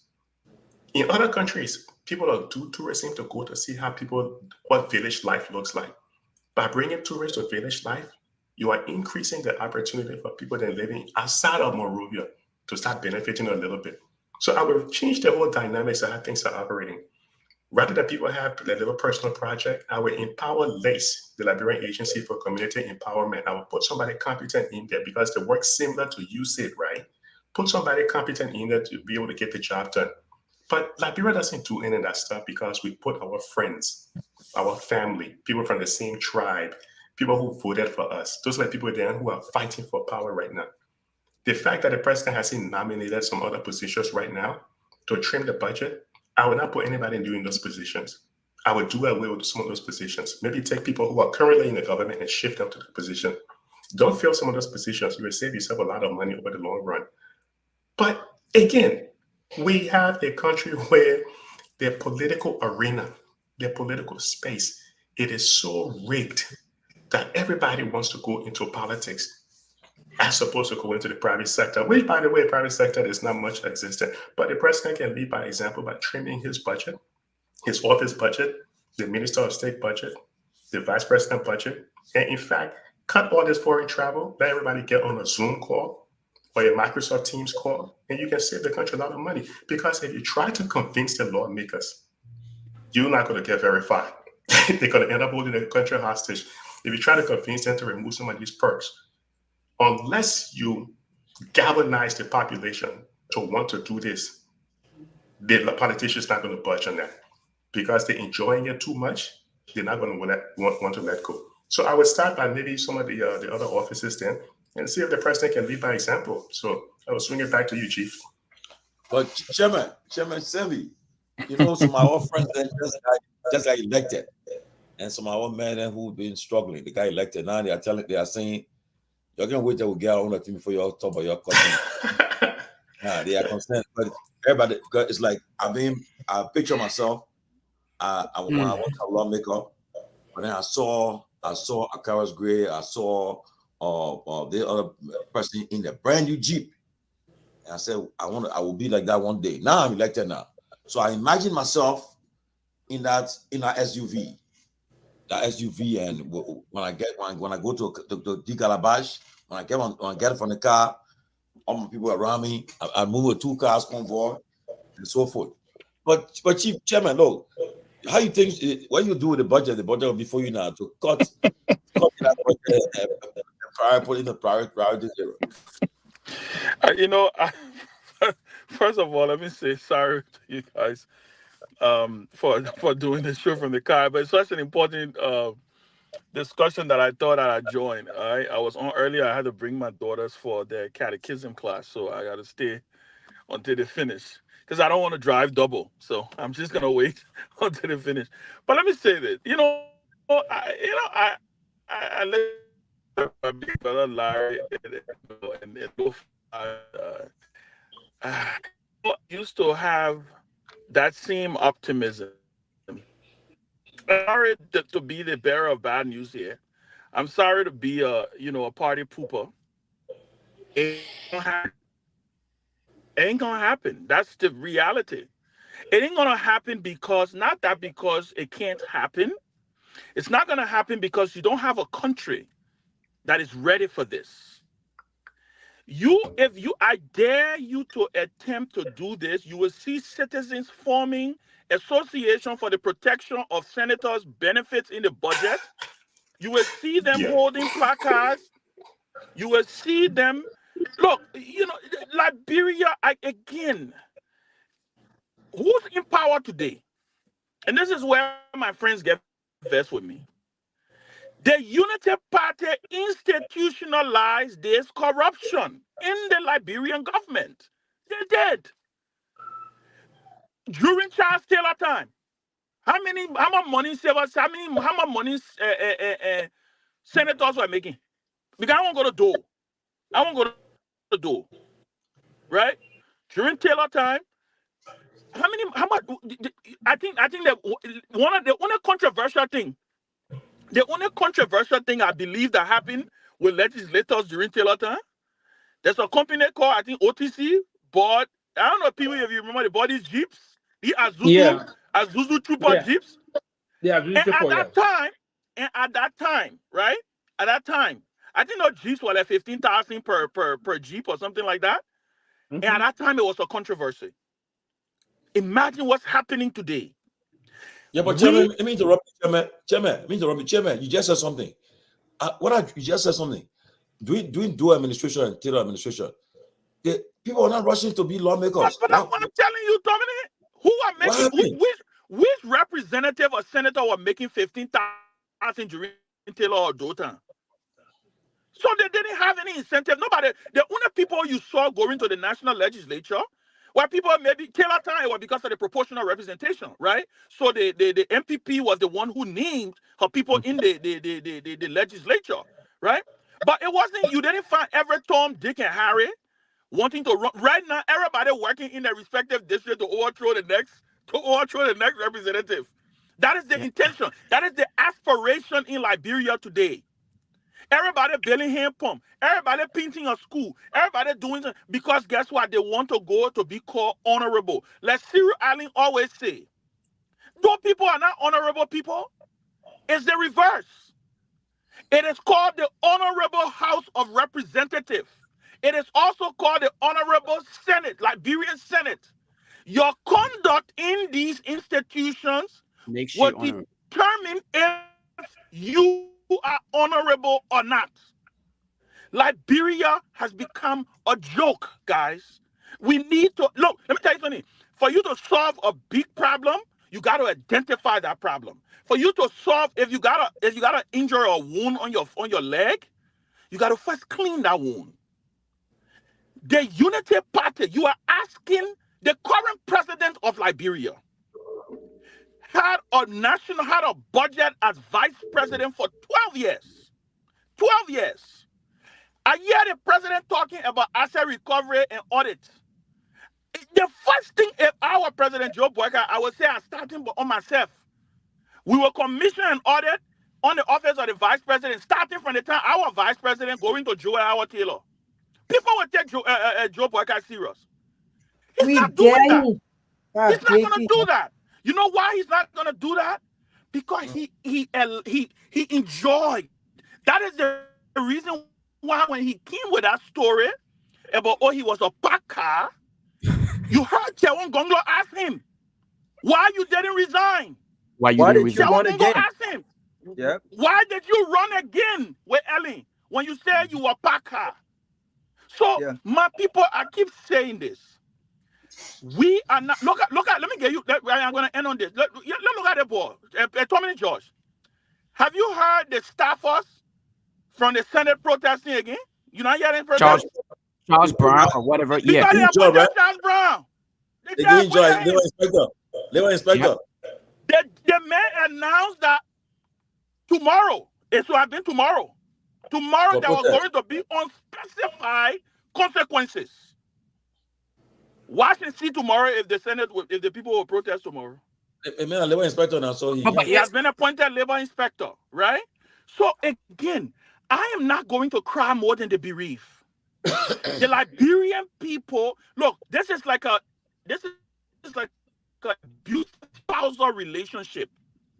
You know how you in that relationship where either the woman beating you or something happening or it's vice versa, and you get there. You said that. Because when you wake up in the morning, you look at her, she look at you.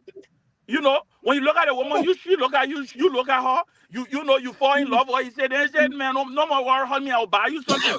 That is Liberia for you. The people of our country, they're not ready. We're not ready. But they will make all the noise. Like I said, I dare you. Tomorrow, y'all announce anything that looks like they're taking benefits from legislators. If you don't see different civil society groups sparking up, association for the protection of this benefit, association for the protection of that benefit, because according to them, they are getting the largest. I'm sorry, guys. I'm sorry to be Ben, this is exactly why I said the president and vice president and they have control of their own budget, because you're not going to convince the lawmakers then to change the benefits they're enjoying. It's never going to happen. Right. So if they're looking to get rid of anything, but the president is that's why I said, Larry. Exactly. That's the point right there. The president watch and see the Ministry of State budget. Right. Watch and see this watch and see the current watch and see and they just get a budget. Watch and see that Ministry of State budget. Watch and see the president allowance. Watch and see the money in the budget for the president for entertainment. Watch and see the money in the budget. Watch and see the budget. This is the man who ran on change. This is the man who said George Weah was spending all the money, and that's why I say. And guess what? You know, one of the things my friends in the Unity Party used to campaign heavily on?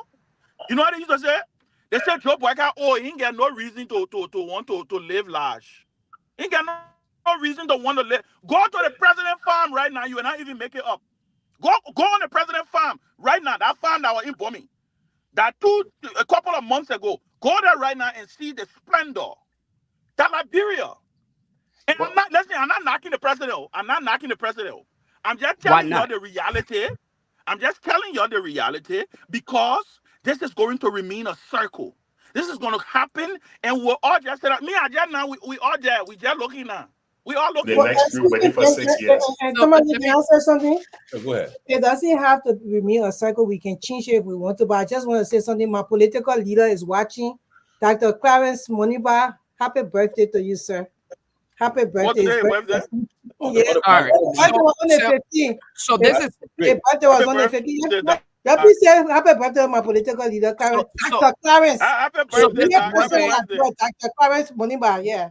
So this is one thing that I noticed. He's a good friend of the show. Over the He's a years. good friend of the show. Happy birthday, Dr. Moniba. Well, Lofa, why you cutting us all of that? You can't let us say. I'm gonna get to my point here. I mean, we ain't got much time. I want to But go. Nobody. Nobody. Did I stop anybody? Did I stop anybody? Bill was saying I'm something. put you in trouble with Grace though. I did not Dr. stop her. Moniba, happy birthday to you, sir, Chief. If one of that brainport can see and make a transform to the change to the new direction, which that was for 2029. Amen. That was for 2029. Oh, you Yeah, know, 2029. I mean, That's Grace, you don't. Can I talk there? Yeah, that look like now, people. I think it's still a good chance. yeah, go ahead, talk that. Oh, I should say happy birthday to your political leader too. Yeah, please do that. Tell you to call the show and come participate. Okay. But on a very serious note, though, my point I wanted to make here is something that I have noticed in Liberia. A lot of our political, or not political leaders, excuse me, our elected officials, a lot of them don't have any profession. It appears that most of them are either humanitarians and they stay in the community, build hand pumps, and wait for their time to be elected. I'm going to use another person as an example, all right? I'm sorry I'm going to do this. What was Darius Dillon's profession prior to him extending to the Senate? No, I'm just asking. Let's be honest. Let me answer that question. No. Can I answer that question for you? But Ben, need a man, not a mentor. What do you mean? What they were on Delon here? We on everybody else. Ben. Lofa, can I answer that question? No, Lofa, can I answer that question for you? No.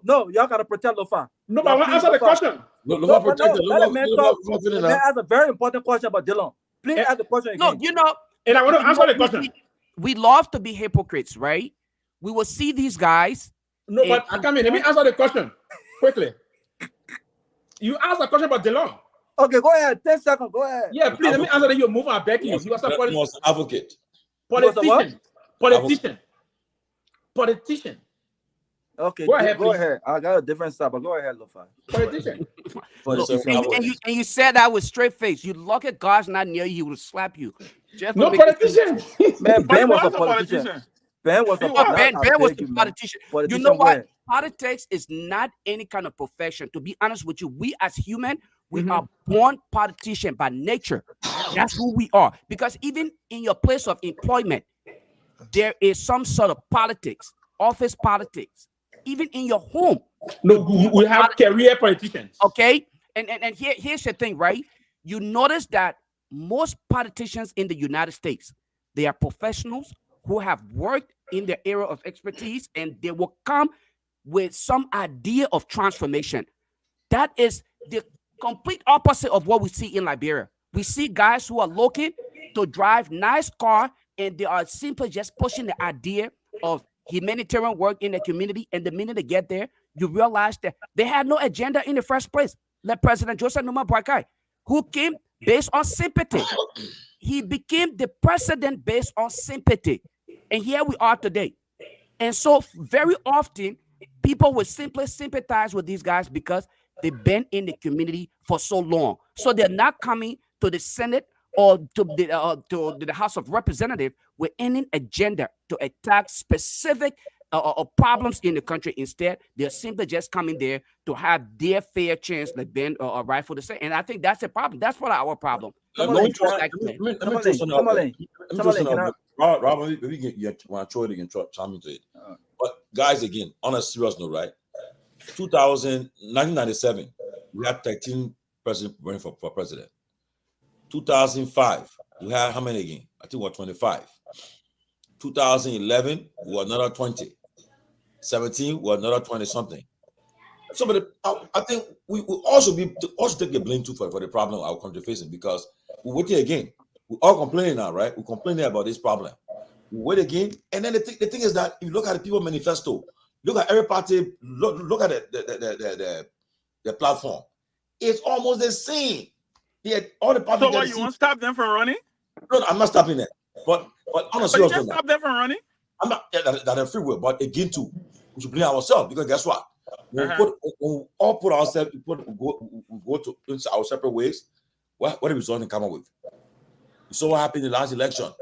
Okay, there were a lot of great candidates running, but again, instead of saying, look, let us consolidate, we'll stand behind one person or so forth, we all went separate ways. And as a result, we'll get the same results every time we do this. So, guys, we all right now, Ben, I told you guys the other day about the movement to bring all together. Leave people, man, with your movement story, man. Leave people here. Let me say this.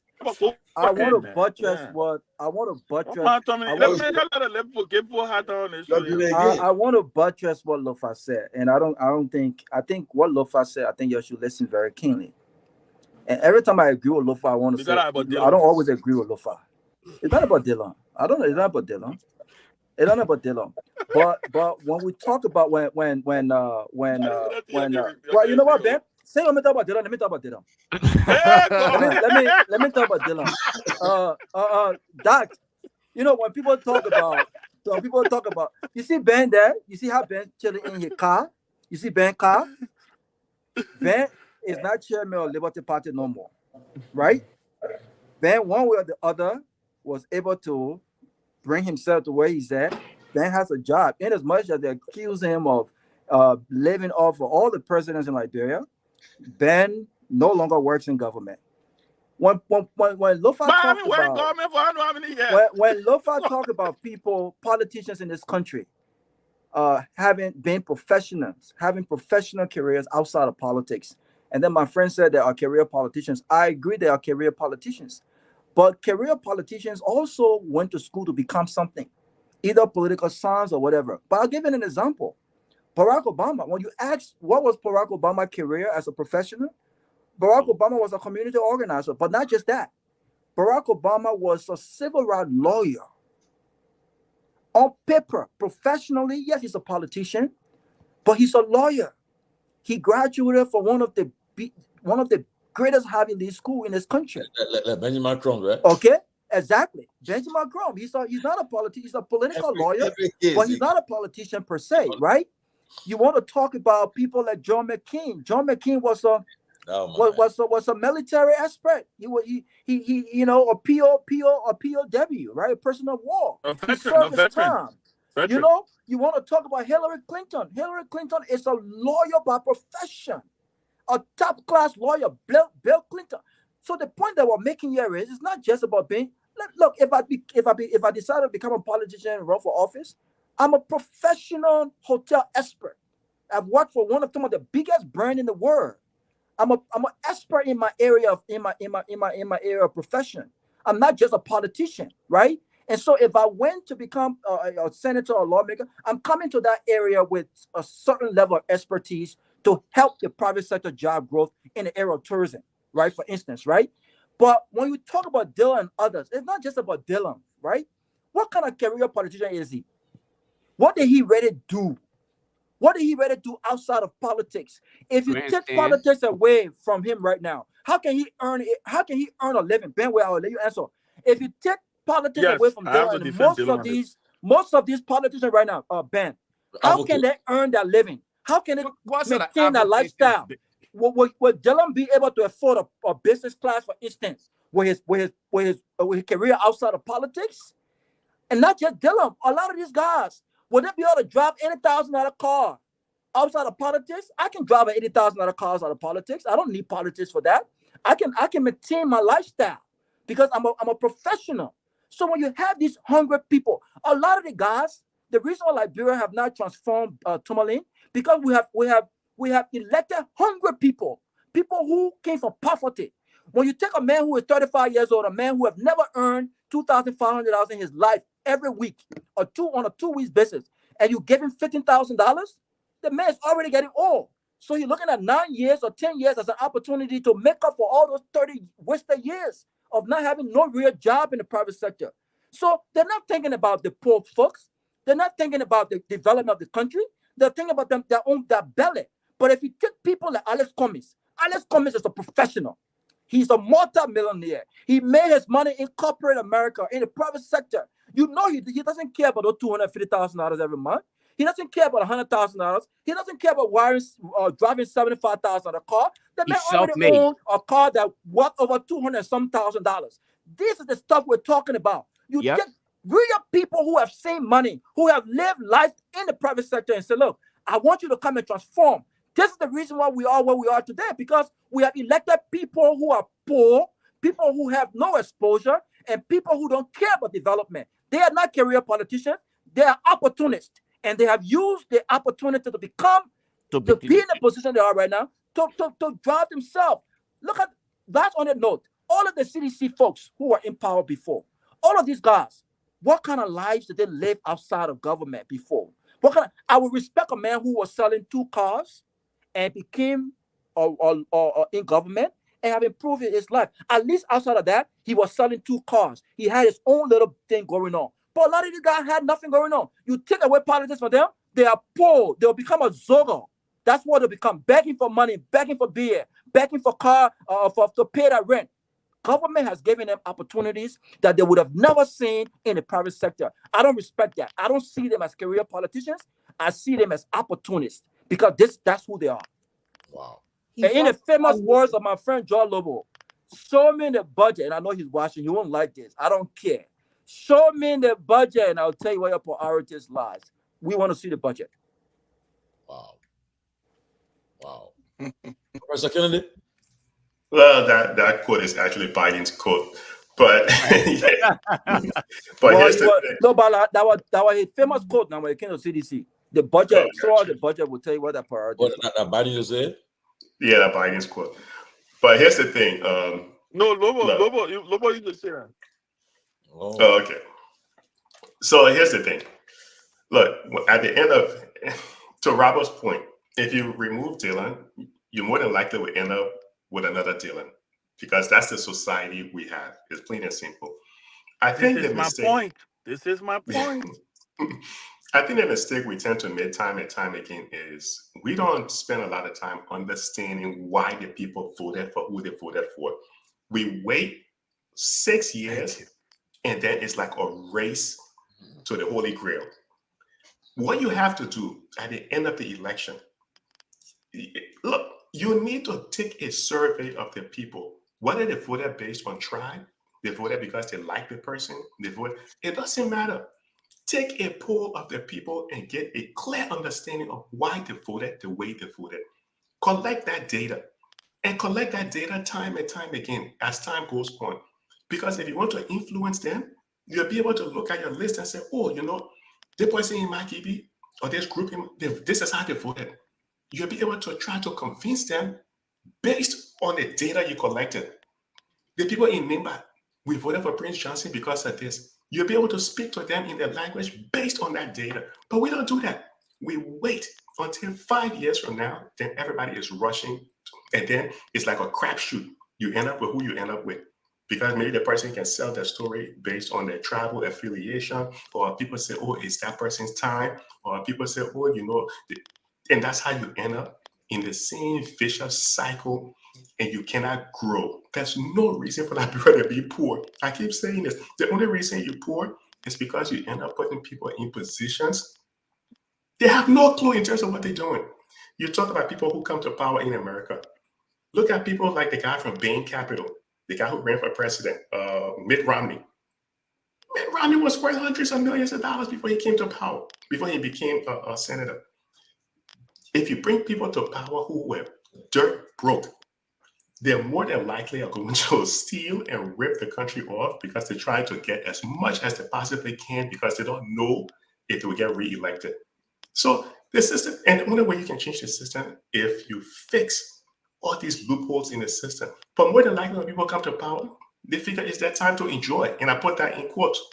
It's their time to enjoy. So they would enjoy it right now until the next group comes 6 years from now, and you go in this vicious cycle.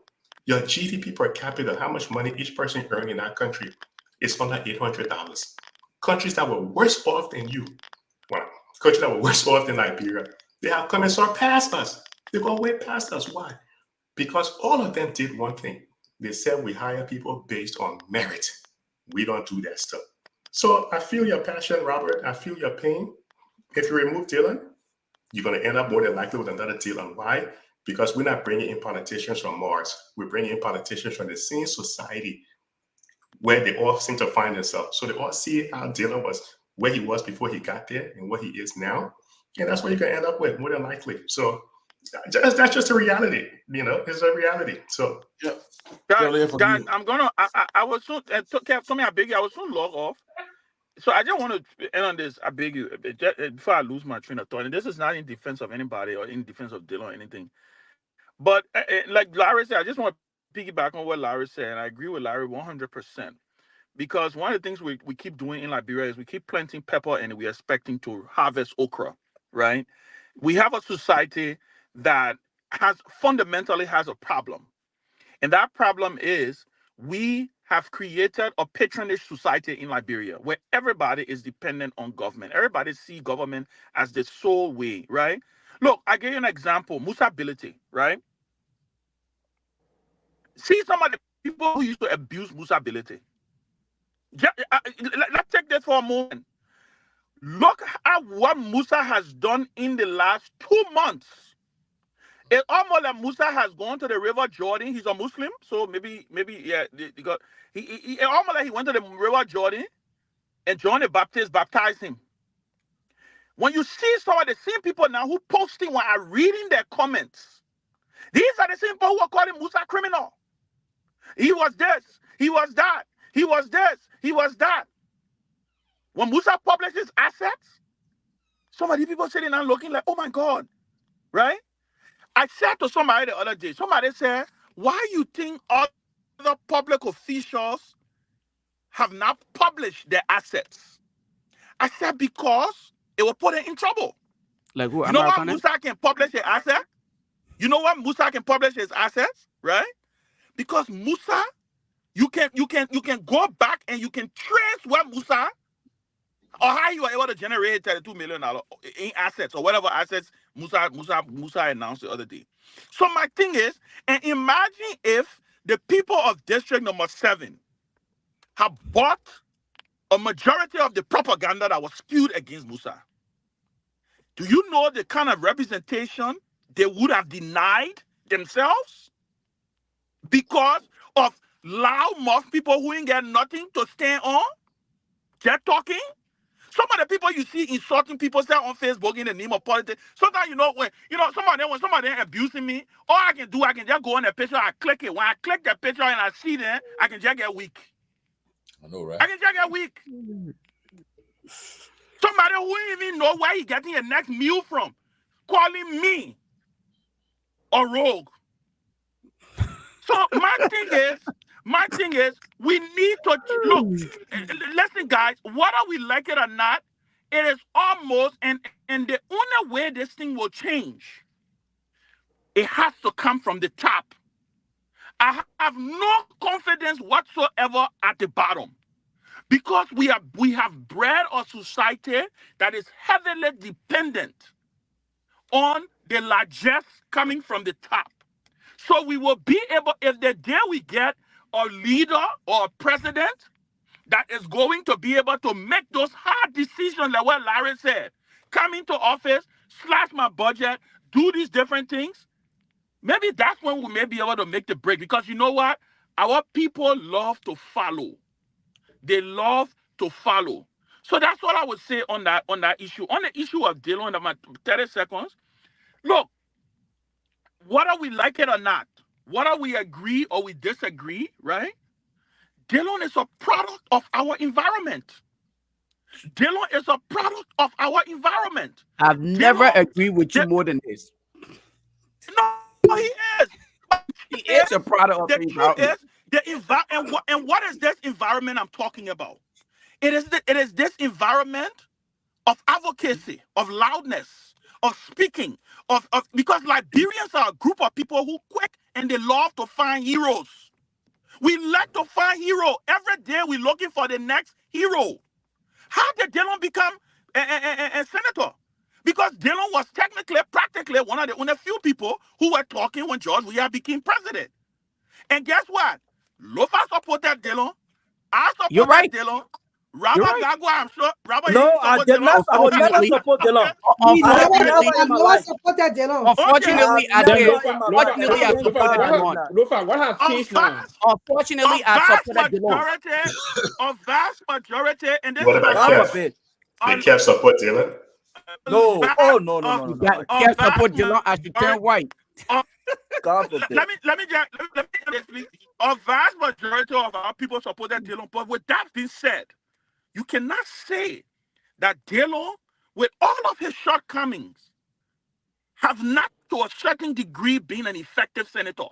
There are things Dillon has done in that Senate. There are things that because Dillon has gone to that Senate that we have never experienced that has happened. Whether you want to agree with him or not. The grandstanding. It's not but grandstanding aspect of it. Lofa, the What job do you of a mean by senator that, is to go on the floor and Yeah, talk. that's what I'm saying. That's all Darius Dillon is doing around here. But before I bring Kev in, right? As I bring people, No, let Grace come in, please. Grace want to say something. It was through Dillon that people they call it executive session. People when they're having sending tough votes, they go to executive session. Still having executive session. They still having. I've not noticed it yet. They still doing it. Number two, always have it. What through Dillon, where people always have it. when you vote now, are you guys saying Dillon? Are you guys okay, saying Dillon has been a Yeah, okay. Let me guys. But guys, Lofa, guys, let me come in now. Please. Man, you've been waiting. Okay. You've been waiting behind, but you come okay, let me say this. Let me say this, right? Let me say this. I don't think the society in Liberia were wrong you force it to elect Darius Dillon. I don't think it was wrong. The society was wrong. I disagree with that mentality that you gotta be a lawyer, nobody vote for nobody because you gotta be a lawyer. People of America vote for Barack because he was a community organizer, not because he was a lawyer. He never sold his career. He sold his community and being a community organizer. Nowhere in this world, nowhere in the entire world, they vote for somebody based on because of your career or the amount. That's absolutely wrong. I think you're contradicting us, though. But absolutely wrong. Come on, guys, man. Protect it. Let him come on, man. I'll listen to you guys. Listen. Go ahead, Kev. You protected. Listen. Let me say this. Barack was a middle class man. When he became president, he was not a millionaire. He was a middle class guy. So he was a regular guy. Guys, it's not. I think it's unprofessional to laugh with other people talking. I think you need to stop because we all bring our idea. We see this is the condescending behavior that destroy Liberia because you feel that people like Dillon, right? Like people like Dillon, maybe he's now that guy with that book, so no, he's not supposed to be there. I disagree with Dillon policy. I think he was not effective. I think he's not effective. But I think one of the things we need to be talking about Dillon, not his background because he this, because he that. We need to be talking about the issue, and the issue is there's a corruption right now is creeping in public works ministry, giving contract to people without the PPCC process. Now, the finance minister saying he doesn't have any idea, but now they've gone back to PPCC, try to get a document, the awarding contracts. I think that's what we need to be talking about, that senator should fly. I don't think we should be talking about, okay, this person was a lawyer, he not Dillon, what Dillon did, no. I don't think that's the discussion. I think the discussion is what's happening right now. That's why we spent almost an hour talking about Dillon, who Dillon is. You see, when a nation votes for you, at that time they voted for Dillon, the narrative was going against us. The people are looking for somebody. He came with all the right message. I will do this. I will stand up. I will go in the Senate. Anything they say there, I will bring it outside. Who will not fall for that? It will happen in any country. One of the reasons people running behind Trump right now, because they feel he open. He can say things. One of the things that people like about Joe Biden, what Joe Biden was in the Senate, not because what Joe Biden education, nobody here talk about Joe Biden, because he was bombastic.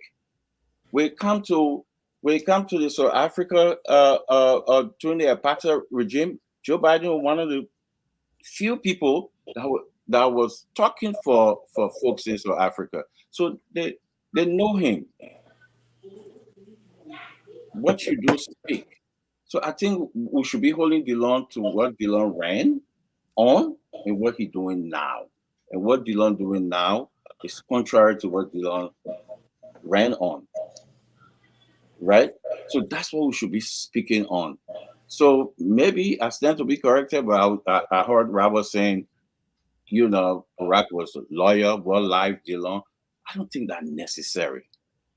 Because at that time, that band they were on the street, the message was resonating. You want me to tell you why the people were on the street? Because I can tell you why.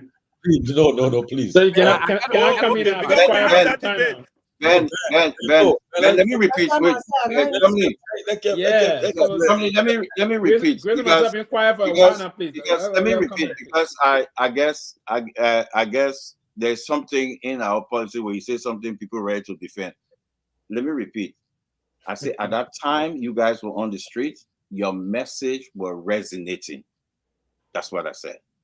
Oh, okay, I ain't asked you why. I just wanted to make sure that's all.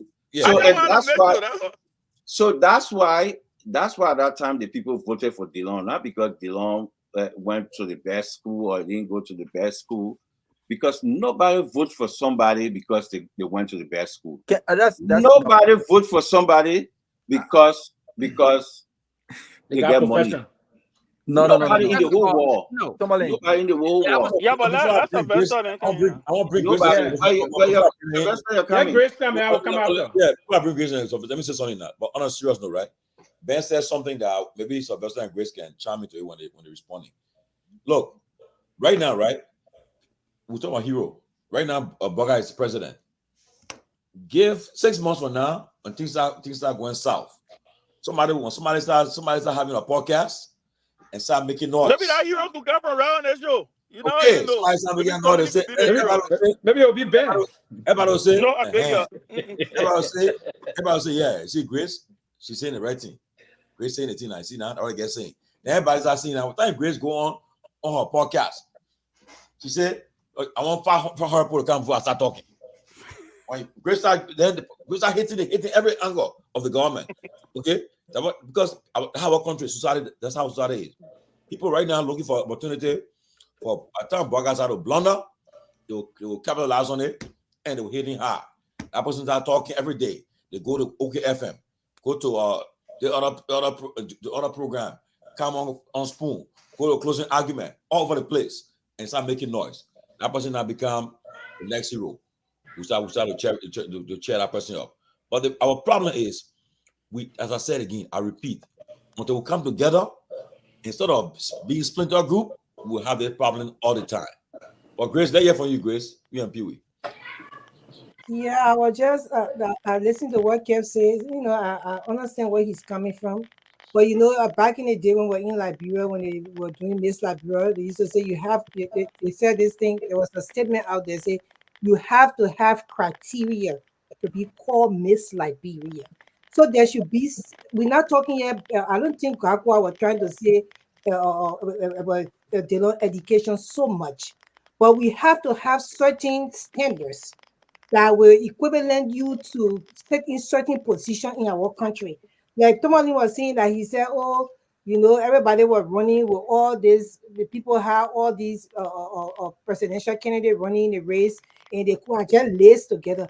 But how in the world that you want us to collaborate and be inclusive with the educated and the uneducated people, when the uneducated people want to take over the educated people and say, you know what, you should be under us instead? How in the world that anybody will go to school for the amount of years that some people are going to school for, and will want to be under somebody just because you love Muff Tucker, and then you should lead and I'll be under you and teach you for what I have learned? Nobody will want to do it. That's why killing the country, because we are not letting the people to have our government don't have certain standards for certain positions that the people are supposed to get in a position with those standards to deliver to the country what they're supposed to deliver to the country. Dylan has not been effective in the Senate. He has done nothing. I told people this man we're not going to do anything for that. He has not passed any bill that he has solicited on the floor for the bill to go through to benefit our people. So therefore, he has not done anything. The dual citizenship. It was not from Dillon. That was not from Dillon. Dillon That's opposed that bill. Really? The dual citizenship? In fact, Dillon feared the dual citizenship because he did not want competent Liberians to come to compete with him. I'll respond to Kev before leadership today. So these are the things that we are saying, that the people, when they get there, because they don't have that level, that standard that's supposed to be able to give them the weight to go and fight for our people in the way they're supposed to fight for our people. They get there, they just say, you know what, I'm here now, and I will just do what I have to do to get my own money. And we are not going to continue for Liberia to run like this. I am not going to come and have experience in my education, and then I come sit on a Delon who they say he never even got a high school diploma, and he should leave me. He got a high school diploma, man. He make a high school diploma. And we never saw it. Go ahead. Make a high school diploma. So for the before, let me say for the record, I was part of the Friends of Delon. He contested first in 2009, and we all supported him then. All of you need to pay money on I need to come out and say that I was part of it, and I don't regret taking that decision. 2009, the Friends of Delon, when he first contested, we went out, we canvassed for him across the line. But one thing I will say here, and part of the reason why I supported Delon, now there is an open process even here in America. People learn via the process of apprenticeship. Delon learned through apprenticeship when he worked with the former Solicitor General of the Republic. Easy go, yeah. Delon was one of those that could articulate the Constitution and the governance bureaucracy very eloquently.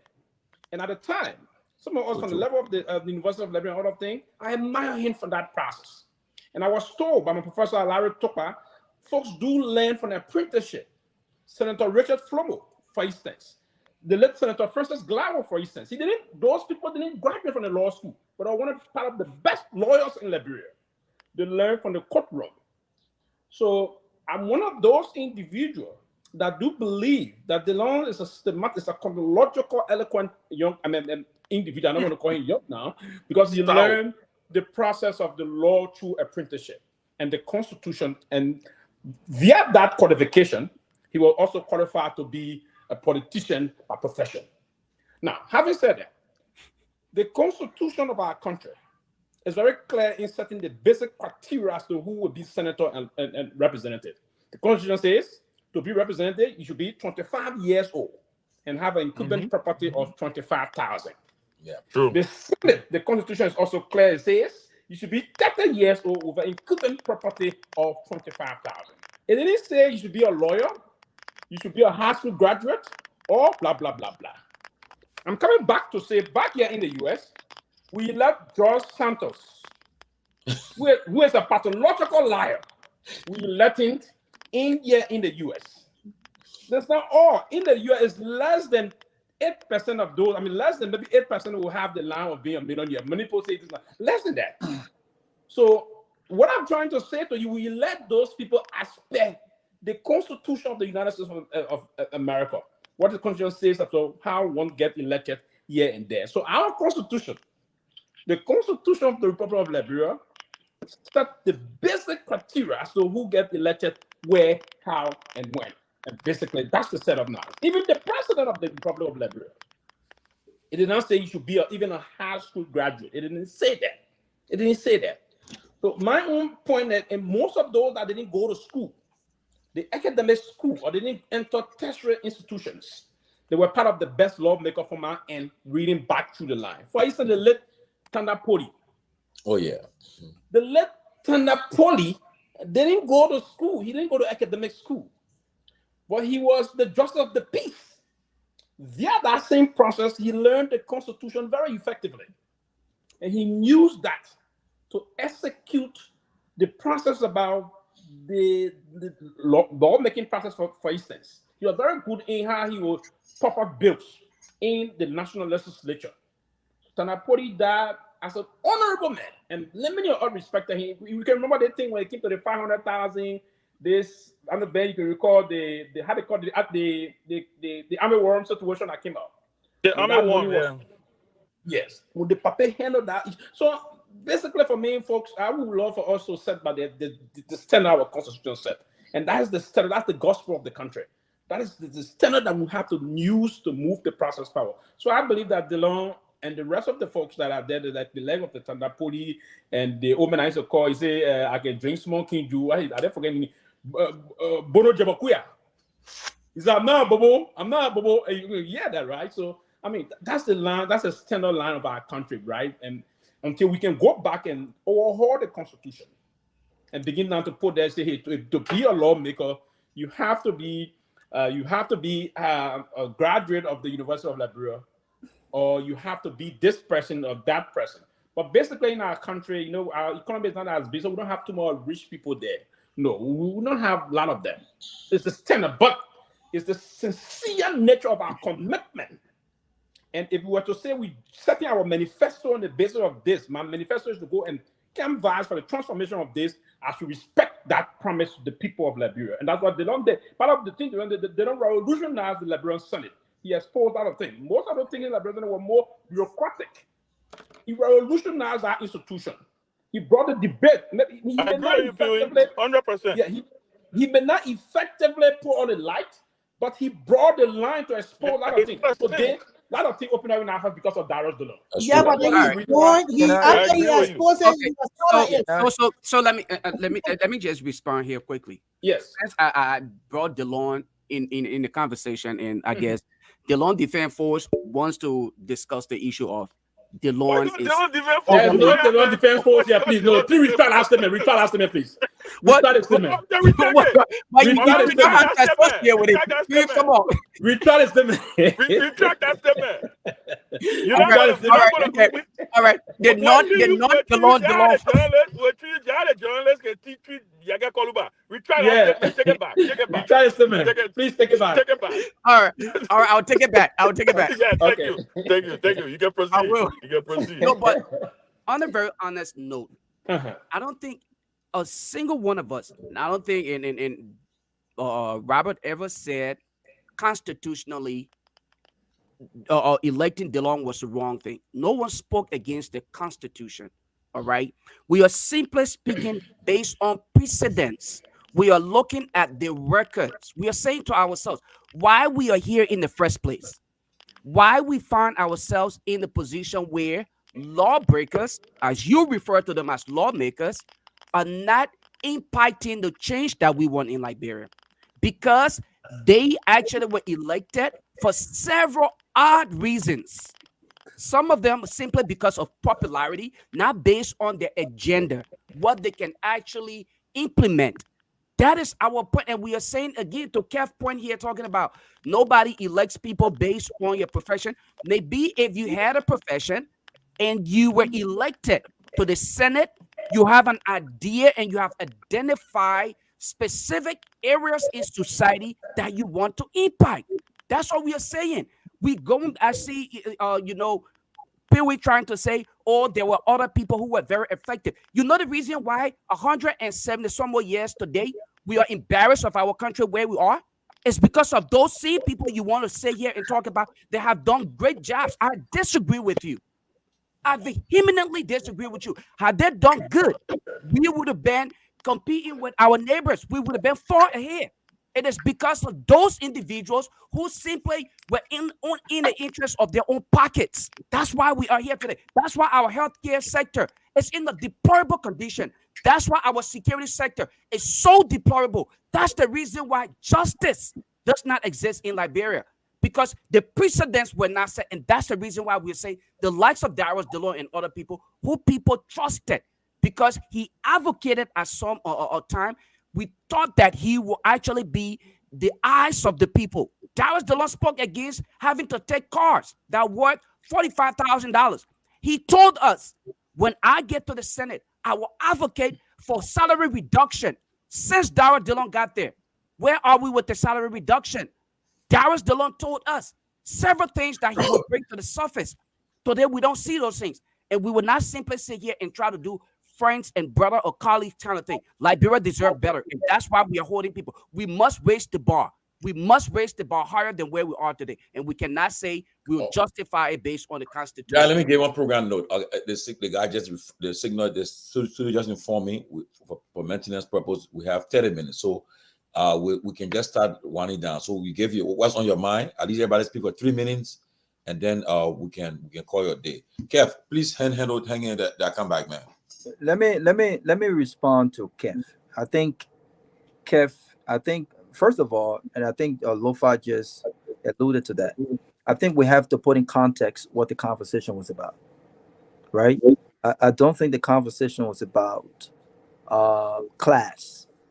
I don't think the conversation was about elitism. I don't think the conversation was about who is more educated and who is less educated or social status. I don't think that's what it was about. Because if we're talking about education and class, I would say that I consider myself a poor boy, right? My mom, my dad, they come from very poor backgrounds, but they are where they are today because of hard work and seizing moments and seizing opportunities. So I would never ever look down on anyone. Some of my closest friends come from nothing. And they are my buddies today, not because of what they bring to the table financially. It's because of quality. And so I would never insinuate or look down on anyone. And so I don't think that's what the conversation was about. I never for once mentioned the education of Dylan. I think what we're talking about, people, not making the kind of reform and the changes in the interest of their constituents and that of the country by large. And we talked about how we are hiring people who come from nothing. They had nothing prior to government, and they're using the government's position for economic gains, right? And that's what we're talking about. And so this had nothing to do with who is middle class and who is not middle class. But here is what I will say, Kev.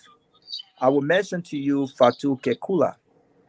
Fatu Kekula was a young nurse who became a very popular figure during the Ebola crisis, when she was very innovative to use plastic bags for protection gear.